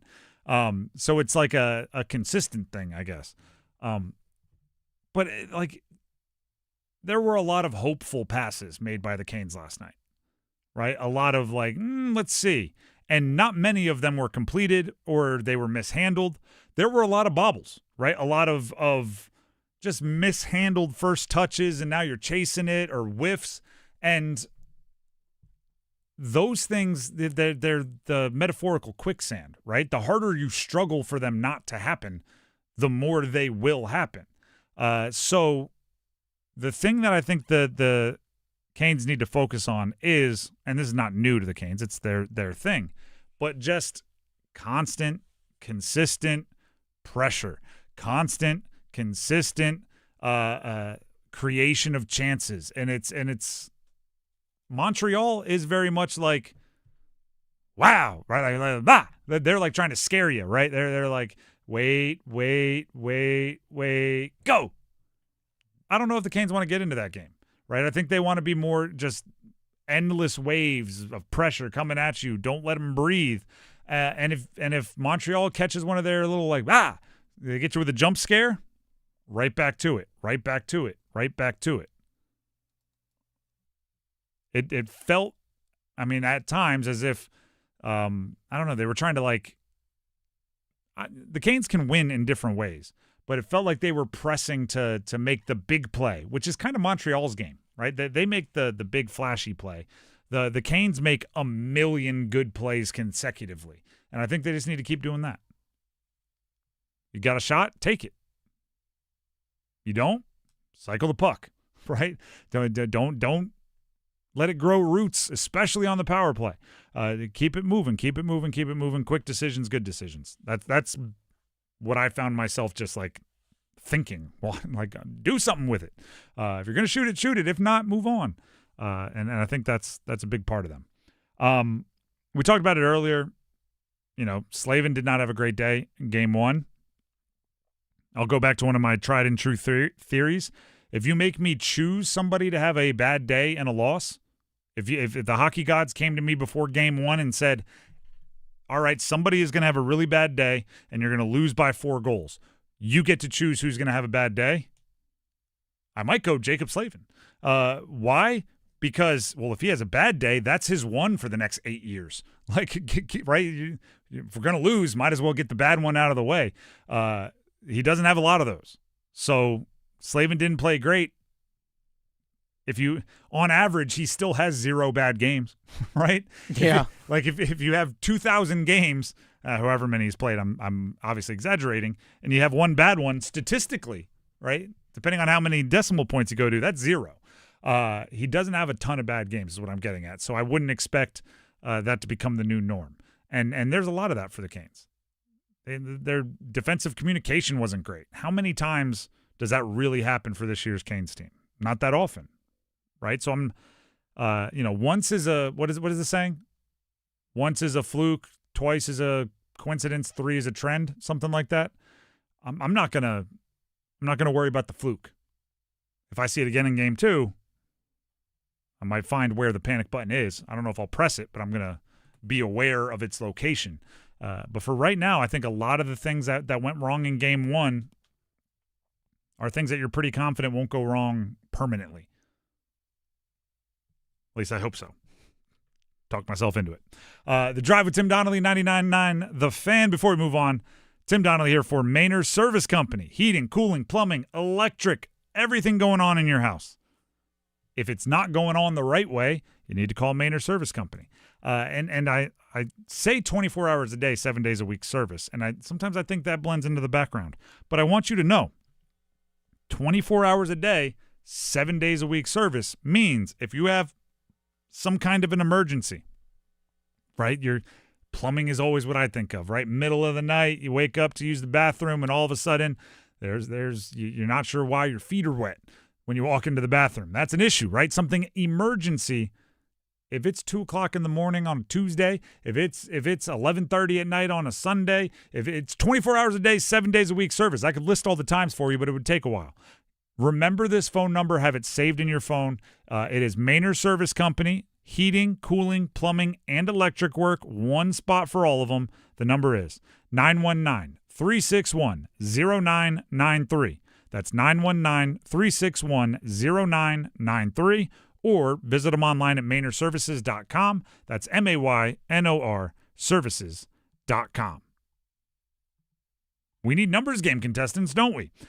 Because this week's prize is Session 6 tickets. We have a pair of tickets to Session 6 at the soccer tournament at WakeMed Soccer Park on May 30th.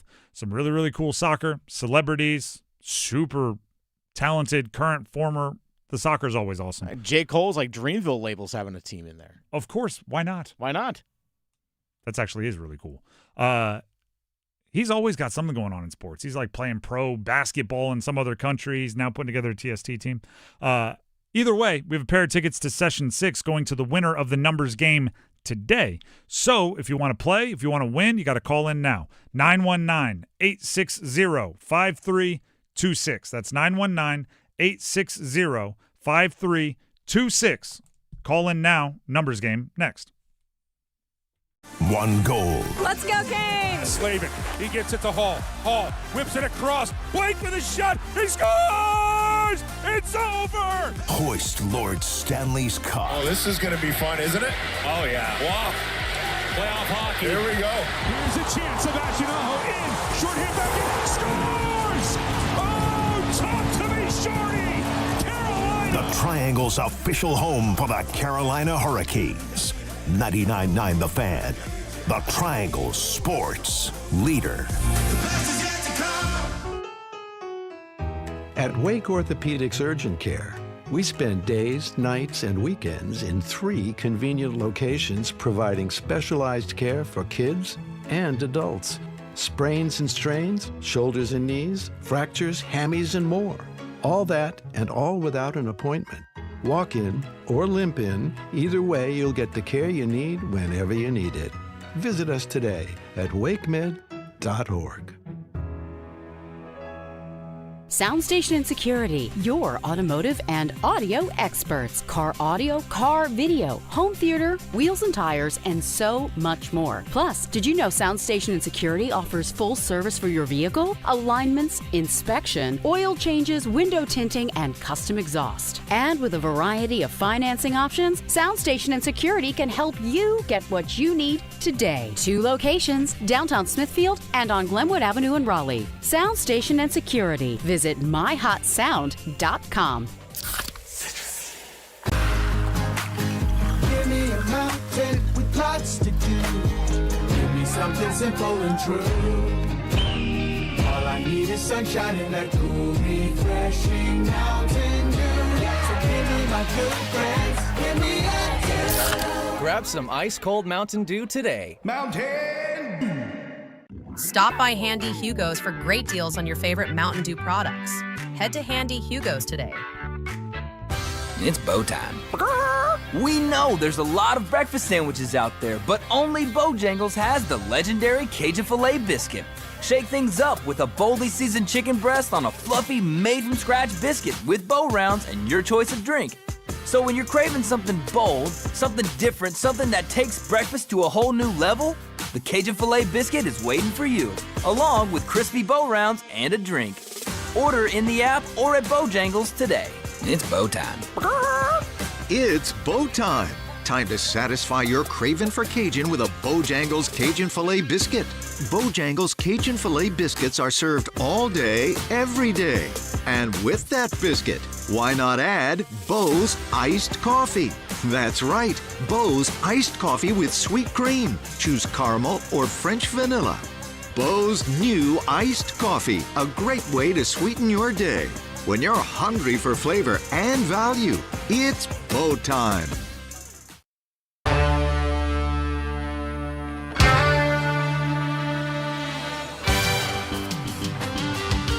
The Drive with Tim Donnelly, 99.9 The Fan. You know what time it is. It's time to play the numbers game. We have the soccer tournament tickets to Session 6 going to the winner.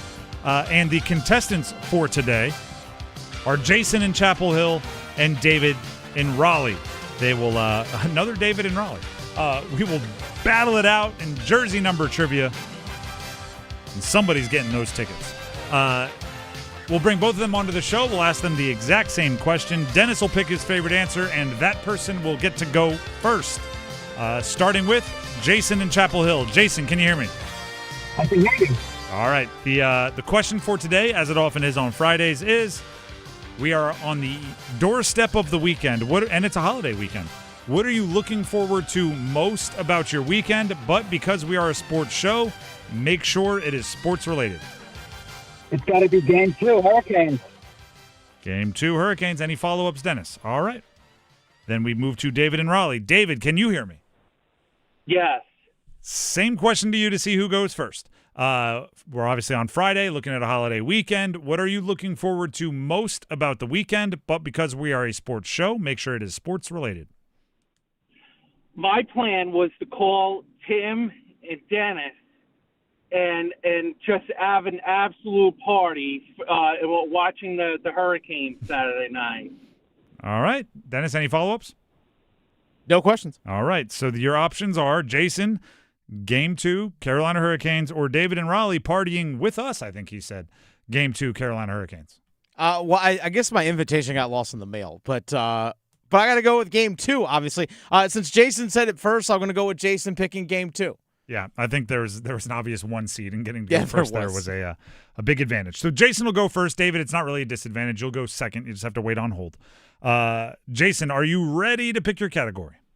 Yes, sir. All right, the categories are NFL, Panthers only, MLB, batting champion since 2001, NBA players who played in this year's playoffs, or NHL Hurricanes only. Let's do MLB batting champions. All right. I will give you the player and the team. Give me the jersey number as quickly as you can. 30 seconds on the clock. One pass if you need it. And that's all we got for you. Do you have any questions? No questions. All right. Your time will start when you hear the horn. Joe Mauer, Minnesota Twins. 13. Incorrect. Yandy Diaz, Tampa Bay Rays. 11. Incorrect. Joe Mauer, Minnesota Twins. 8. Incorrect. Yandy Diaz, Tampa Bay Rays. Oh, geez. Pass. Charlie Blackmon, Colorado Rockies. 22. Incorrect. Joe Mauer, Minnesota Twins. 15. Incorrect. Yandy Diaz, Tampa Bay Rays. No. At least you could laugh at yourself. You were chuckling before the final buzzer even sounded. That's a 0, but by way of going first, you win any ties. So if there's a double offer, you can still win. Stay on the line. We'll see if it holds up. Not that I'm rooting for a double offer, but it's possible. David and Raleigh is up next. David, can you hear me? I can hear you. All right. The categories remaining for you to choose from are NFL, Panthers only, NBA, played in the 2026 playoffs, or NHL Hurricanes only. We're going to go with the Hurricanes. All right. I will give you the player and the team. I will give you the team in this category, even though we know it, just to keep it fair timing-wise with the other categories. There'll be 30 seconds on the clock. Give me your answer as quickly as you can. One pass if you need it. Do you have any questions before we get started? I have no questions. All right. In that case, your time will start when you hear the horn. Brandon Bussey, Carolina Hurricanes. 32. 31. Incorrect. Rod Brindamore, Carolina Hurricanes. 13. Say it again. 30. Incorrect. Jack Drury, Carolina Hurricanes. 22. Incorrect. Brandon Bussey, Carolina Hurricanes. 32. Correct. I would have felt so bad for you because the first time you went, Brandon Bussey, you went 32-1. And we were looking for 32. So you finally got it. I actually accidentally used your pass for you, but it doesn't matter because you got one of the first two right anyway. Rod Brindamore, if you have some buddies that are Canes fans, they might tease you a little bit for not getting that one. 17 is the number we were looking for. And Jack Drury would have accepted 18 or 72. But one is all you needed, and one is what you got. You got Brandon Bussey, so congratulations. Right, thank you. You have some tickets to the soccer tournament coming your way. WakeMed Soccer Park, May 30th. It is session 6, so enjoy the tickets. Stand the line, and Dennis will grab the info he needs. Just to make sure, in case everyone was wondering, he did beat the buzzer. 32. Correct. I even started correct there before the buzzer. See, he beat the buzzer. Yep. Buzzer beater for the win. All it takes is one. If you tell somebody who is a Canes fan that you can get Rod Brindamore wrong and win the tickets, that's Brandon Bussey. With Brandon Bussey on a second try, that's an unusual Canes path to the win, but a win nonetheless. As the Canes know, they don't ask how, they ask how many, and all you needed was the one, and you got it. So congratulations there. It is difficult though to like walk around a Canes game without seeing a ton of 17s. So. Even around here, we have like obviously we're the affiliate, we're the flagship for the Carolina Hurricanes. So around our offices, there's quite a few pictures of Rod Brindamore back in his playing days. I have a sign painting at my desk. There's obviously the pictures all in the hallway of him holding the cup. Might be time to update those. You know what I mean? Or at least get a recreation side by side, something like that. Some partially would be nice, wouldn't it? They better turn around what they did in Game 1. Tell you that much. Speaking of, you can, as always, Carolina Hurricanes game tomorrow right here, 99.9 The Fan. Mike Maniscalco, Trip Tracy will give you the call. Adam Gold, pre-show, post-show, the whole deal. Tonight, 7:30 coverage starts for the Western Conference Finals. So Colorado, Vegas, that game you can hear on 99.9 The Fan as well. So we're doing, as I always say, we're doing our best. Bring you as much of the sports that you care about, play-by-play, on our family of networks. And for tonight, Western Conference Finals, NHL Stanley Cup Playoff is what we came up with. Tomorrow, obviously, Canes. Also, please subscribe to our YouTube channel, 99.9 The Fan. I do know that some of you have a lot of fun with the numbers game down there in the live chats. I'm focused so much on my job. I actually stumbled a bunch of times today, so maybe I need to lock back in. But when we're doing the numbers game, you can go in there, you can play, you can obviously laugh at people that don't do great or praise them when they do, depending on the type of person you are. But all of that is 99.9 The Fan YouTube live stream. Look forward to you joining that crew. There's only one thing left to do on a Friday, and I have a feeling we have some pretty good things to make our picks about. But the only thing left to do is make our picks, make our predictions, make our selections, and we will send you into the weekend the right way by doing just that right after this, right here on 99.9 The Fan. Move your sports day forward. Doubling the college football playoff from 12 to 24 teams is change for the better. ACC, Big 12, Big 10, all on board. More access to the title game, and more moments for players to celebrate. A quick history lesson. You probably forgot the Natty was once determined by reporter polling with no game played, and that was less than 30 years ago. Get set up. Join Next Up with Paul Ihander. Mornings at 9 on 99.9 The Fan, the Triangle Sports Leader. Hi, friends. This is Mark Pons from Chapel Hill Tire. If you're planning a summer road trip, car trouble is the last thing you want to deal with. Small issues can turn into big disruptions once you're on the road. Before you go, Chapel Hill Tire will give you a full bumper-to-bumper inspection to make sure your vehicle is ready for the heat and the miles ahead. so you can spend less time worrying about your car and more time enjoying the trip. Book your appointment today at chapelhilltire.com and drive happy. T-Mobile has an exclusive bundle for customers 55 and up. I'm Sarah Bowl. Yeah, I'm Frank Bowl. A reliable network is key for us. And with T-Mobile, it's been wonderful. And going to the 55 plus plan saved us so much money. A lot. And that's important. Trying to keep costs down. The home internet's been perfect. It's fast, it's quick. The setup was so easy, it took less than 15 minutes. It was like, ta-da! If you want simplicity, coverage, reliability, you want the whole package, T-Mobile has it. Right now, T-Mobile customers 55 and up can get 2 phone lines on America's best network, plus America's fastest 5G home internet for just $30 each. $30 per month each line with autopay plus taxes and fees. Minimum age 55. Pricing for home internet rely on 2 lines of Essentials Choice 55. $35 connection charge per line required. Best mobile network and fastest 5G home internet based on analysis by Ookla of Speed Test Intelligence data 2H 2025. All rights reserved. Jungle Cashword Scratch-Offs and Digital Instance games are here. 2 ways to play. Yeah. Play Scratch-Offs like you do. Scratch it. Play Digital Instance on your phone. 2 ways to win. Right. 2 ways to find letters and complete words. 2 ways to win up to $150,000. That's a lot of crackers. Jungle Cashword from the North Carolina Education Lottery. 2 ways to play, 2 ways to win instantly. Must be 18 to play. Approximate overall odds to win range from 1 in 3.79 to 3.90. Problem gambling helpline 877-718-5543. If you've ever reached for a cheers when your favorite song comes on, you're ready to embrace the haze with Hazy Little Thing from Sierra Nevada. Hazy, citrusy, smooth, juicy but not sweet, hoppy but not bitter, America's best-selling hazy IPA for good reason. Hazy Little Thing, enjoy responsibly.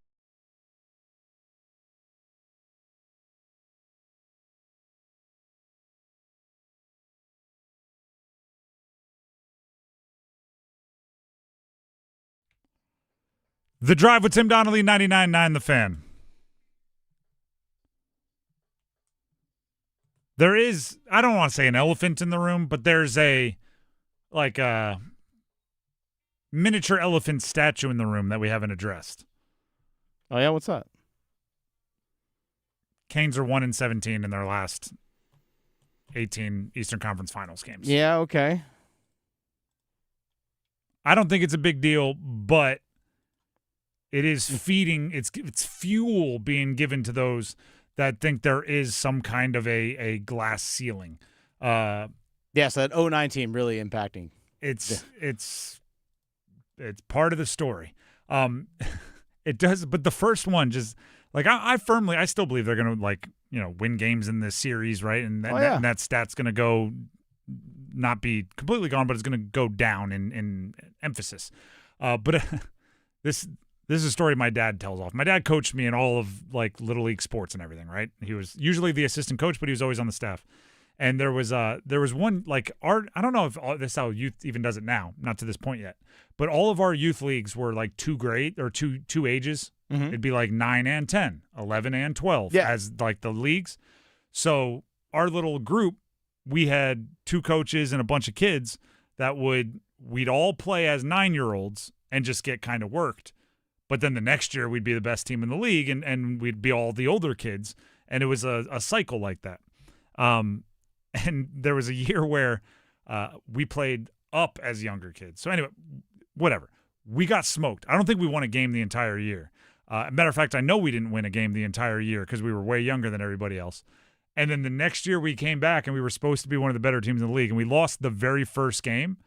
And I was the type of kid that got way too worked up after losses. I've since learned to deal with it a bit better. But after the loss of our first game the next year, so we lost 100% of our games and then the first game of next year. And I was all worked up, and our coach, head coach, great guy, best coach I ever had, sarcastically, because he knows my dad is listening, the assistant coach goes, "So you've lost every game you've played the last 2 years. What are you all mad about?" And what he was saying basically was all those losses last year mean nothing. We lost 1 game right now, and we're still going to be really good this year. And I don't know what we did the rest of the year, but we were much better. And I kind of get similar vibes where it's so you're 1-17. What are y'all worked up about? Yeah, if you just say the numbers like that, it sounds bad. But to Dennis's point, the 2009 team has nothing to do with why you lost to Montreal last night. No. So it's a stat that, if you don't look into it too far, you're going to make some really big and grand conclusions. And I definitely didn't get the intended effect when I was like 9 years old or whatever I was. But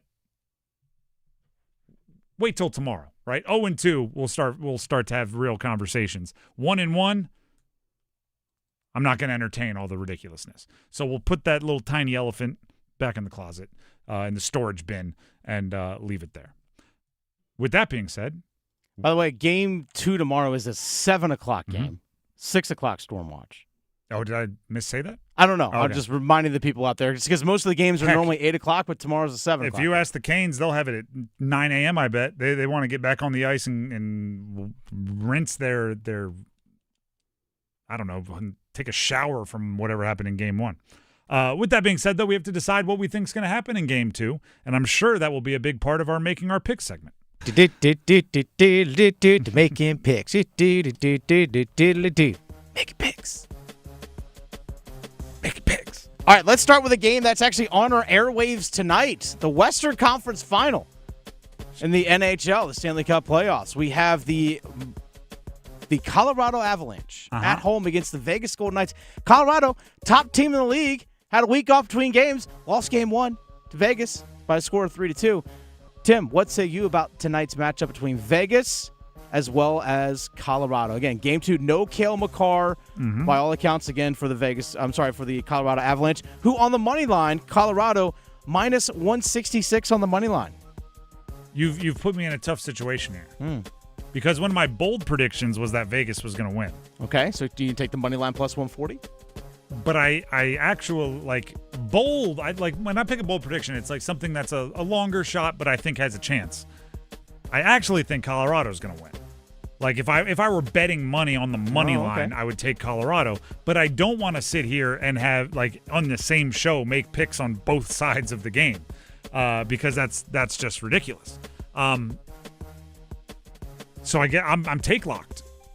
Give me Vegas. Give me Vegas. Mitch Marner Express.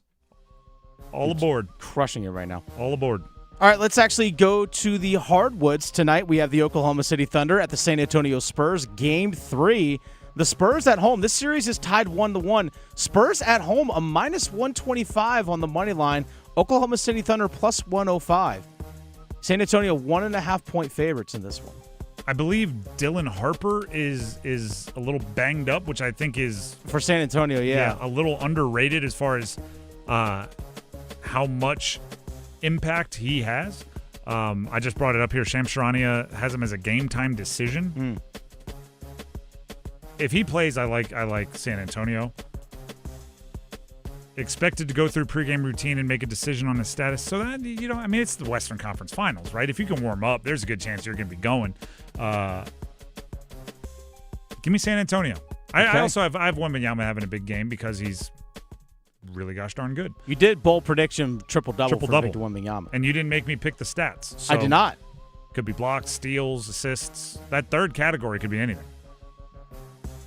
It'd be wild if he's single-digit points and has a triple-double. I'm not going to lie. I'm kind of rooting for that to happen now. If you get single-digit points and you get a triple-double, you better get a quadruple-double. Somebody better be feeding you the ball at the end of the game. Right. Just to get, the 4 points you need or whatever it is. By the way, hilariousness. I think it was Tom Haberstroh did it. He went and counted every player in the playoffs, how often they fall when they take a shot, both when they're fouled and when they're not. All I have to say is Shai Gilgeous-Alexander falls a lot. Fouled or not fouled, like every shot he takes. Not every. You can go look up the stats, like they have the actual percentage. Compared to everybody else, the dude is on the ground every shot. So I just don't like that style of basketball. It reminds me back when James Harden started doing all like the pump fake and then he'd just lean into you and throw up like a nonsense shot to get free throws. I don't like it, so I'm all in on San Antonio over OKC just because I don't want to reward floppers or even just fallers. Like, you're just unnecessarily falling. What are you doing? Don't make people jump over you.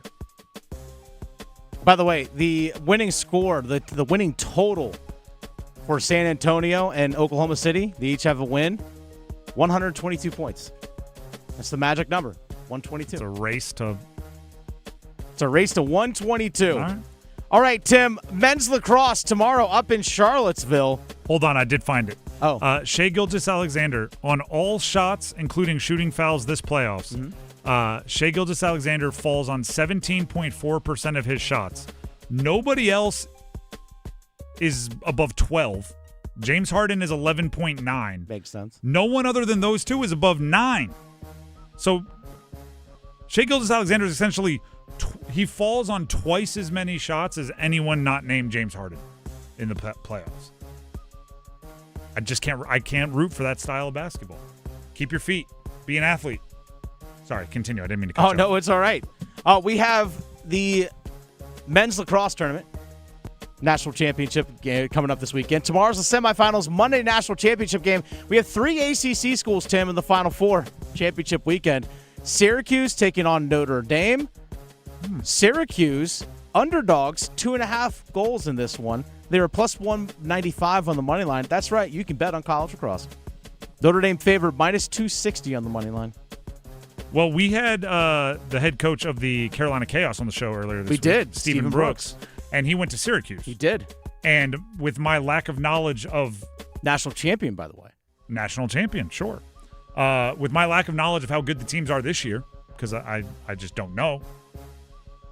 I'm rolling, a friend of my friend is my friend. So Stephen Brooks on the show, friend of the show. He's a friend of Syracuse. They're my friend. Syracuse wins. Money line. Take the dog. Also, how is Syracuse lacrosse a dog? Because Notre Dame's that good? Isn't Syracuse like the big bully in college lacrosse? They haven't won a national championship since 09. Okay, maybe not. Maybe that's the last time I was really up on my lacrosse game. Last time Syracuse was actually in the national championship game, they lost to a team that was actually in the other matchup. Duke taking on Princeton. Duke, the underdog, plus 165 on the money line. They're 1.5 goal underdogs against Princeton. Princeton, the number 1 team in the country. Can I parlay this in like a mathlete conversation? Sure. We got Duke and Princeton? Yeah. Duke. I mean, ACC all the way. Right? Also Notre Dame, I'm glad that I picked them to lose, right? Those half ACCers. Right. Get football in the conference or you're not getting my loyalty. Unless you're really, really good in something else, and then I'll probably co-opt it. But no, it's ACC all the way. It's ACC. Sorry, Princeton. I'm glad you had a good run. I'm glad you good season, whatever you're doing there. But go back to New Jersey. All right, you can literally say that. All right, last one here. Right, actually, last couple here. We have Game 2 tomorrow. Carolina Hurricanes, Montreal Canadiens. Carolina minus 205 on the money line. Wow. They're 1.5 goal favorites. Actually, 1.5 goal on the puck line, but that's also plus 124. So, hey, you know what? You win 4-2, get that empty netter. Yeah. Lay the goals, lay the pucks. I'm feeling 3-2, but then obviously the net would the net would be empty at the end there. So 4-2, sure. Just because I want to pick them on all spreads and everything. So give me 4-2. I was feeling 3-2. And by the way, I did have I do like this I like a scoreless first period. I think the Canes are going to come out like extra Canes. They're going to have extra cane sauce. They like all of it. And that means super positionally aware, super assignment aware, particularly early on in that game. So I'm thinking it's a hard-fought 0-0 at the period break. And then it gets a little up and down after that, and Canes prove they can handle that style of finish, and they win. It's 3-2. Whether they get the empty netter or not is up in the air, but I'll take 4-2 just to make sure I'm picking them. All right, that's fair. Before we get to Monday Game 3, we actually have another one. Here's a bonus one here for you, Tim. I also want you to make your prediction, but go ahead. Oh, I will for tomorrow. Don't worry. We have a UFL matchup, the DC Defenders at the Orlando Storm later on tonight. That's right, in the UFL. What were Who the doesn't teams? love some spring football? What Who are the teams? The DC Defenders at the Orlando Storm. DC underdogs on the road, +1.5. I mean, Orlando, because DC is cold this time of year, chilly. Orlando's very, very hot. Mm-hmm. So they're going down there. They're going to be cramping. Orlando's going to win. Okay. So are you going to lay the points? Yes. Lay the 1.5? They're going to be dehydrated. Quarterback's going to have to miss a series. I'm making all of this up. I know nothing about the UFL. I know, neither do I. Game 3, Jack Plummer, the old Panthers quarterback, was on ESPN earlier today. Okay. All right, next one here, real quick. Game 3. We only have about 20 seconds here. Game 3, Monday. Who wins? Canes at the Bell Center taking on Montreal. Now that I have them splitting at home, I think they split up there. So no, Canes lose Game 3, win Game 4. Fair enough. They win tomorrow by a score 4-2. Canes. Get that empty net. And then what happens in Game 3? Quick. They lose by a score of 3-2. All right, there you go. The Drive with Tim Donnelly, 99.9 The Fan, coming to a close. We'll be back on Tuesday. No Monday show due to the holiday. Enjoy the holiday weekend. Enjoy the games. Go Canes. And follow us on YouTube. Subscribe. 99.9 The Fan. See you, everybody. Evan, Kenty, and Michelle are unsportsmanlike. Let me wait until all those other quarterbacks do their deals to see what the high water mark is for the quarterback market, and then I'll decide what I want in terms of the Baltimore Ravens giving me a deal, what I want it to look like, and I'll also decide whether or not I'm happy here in Baltimore with new head coach Jesse Minter. Mornings from 6 to 9 on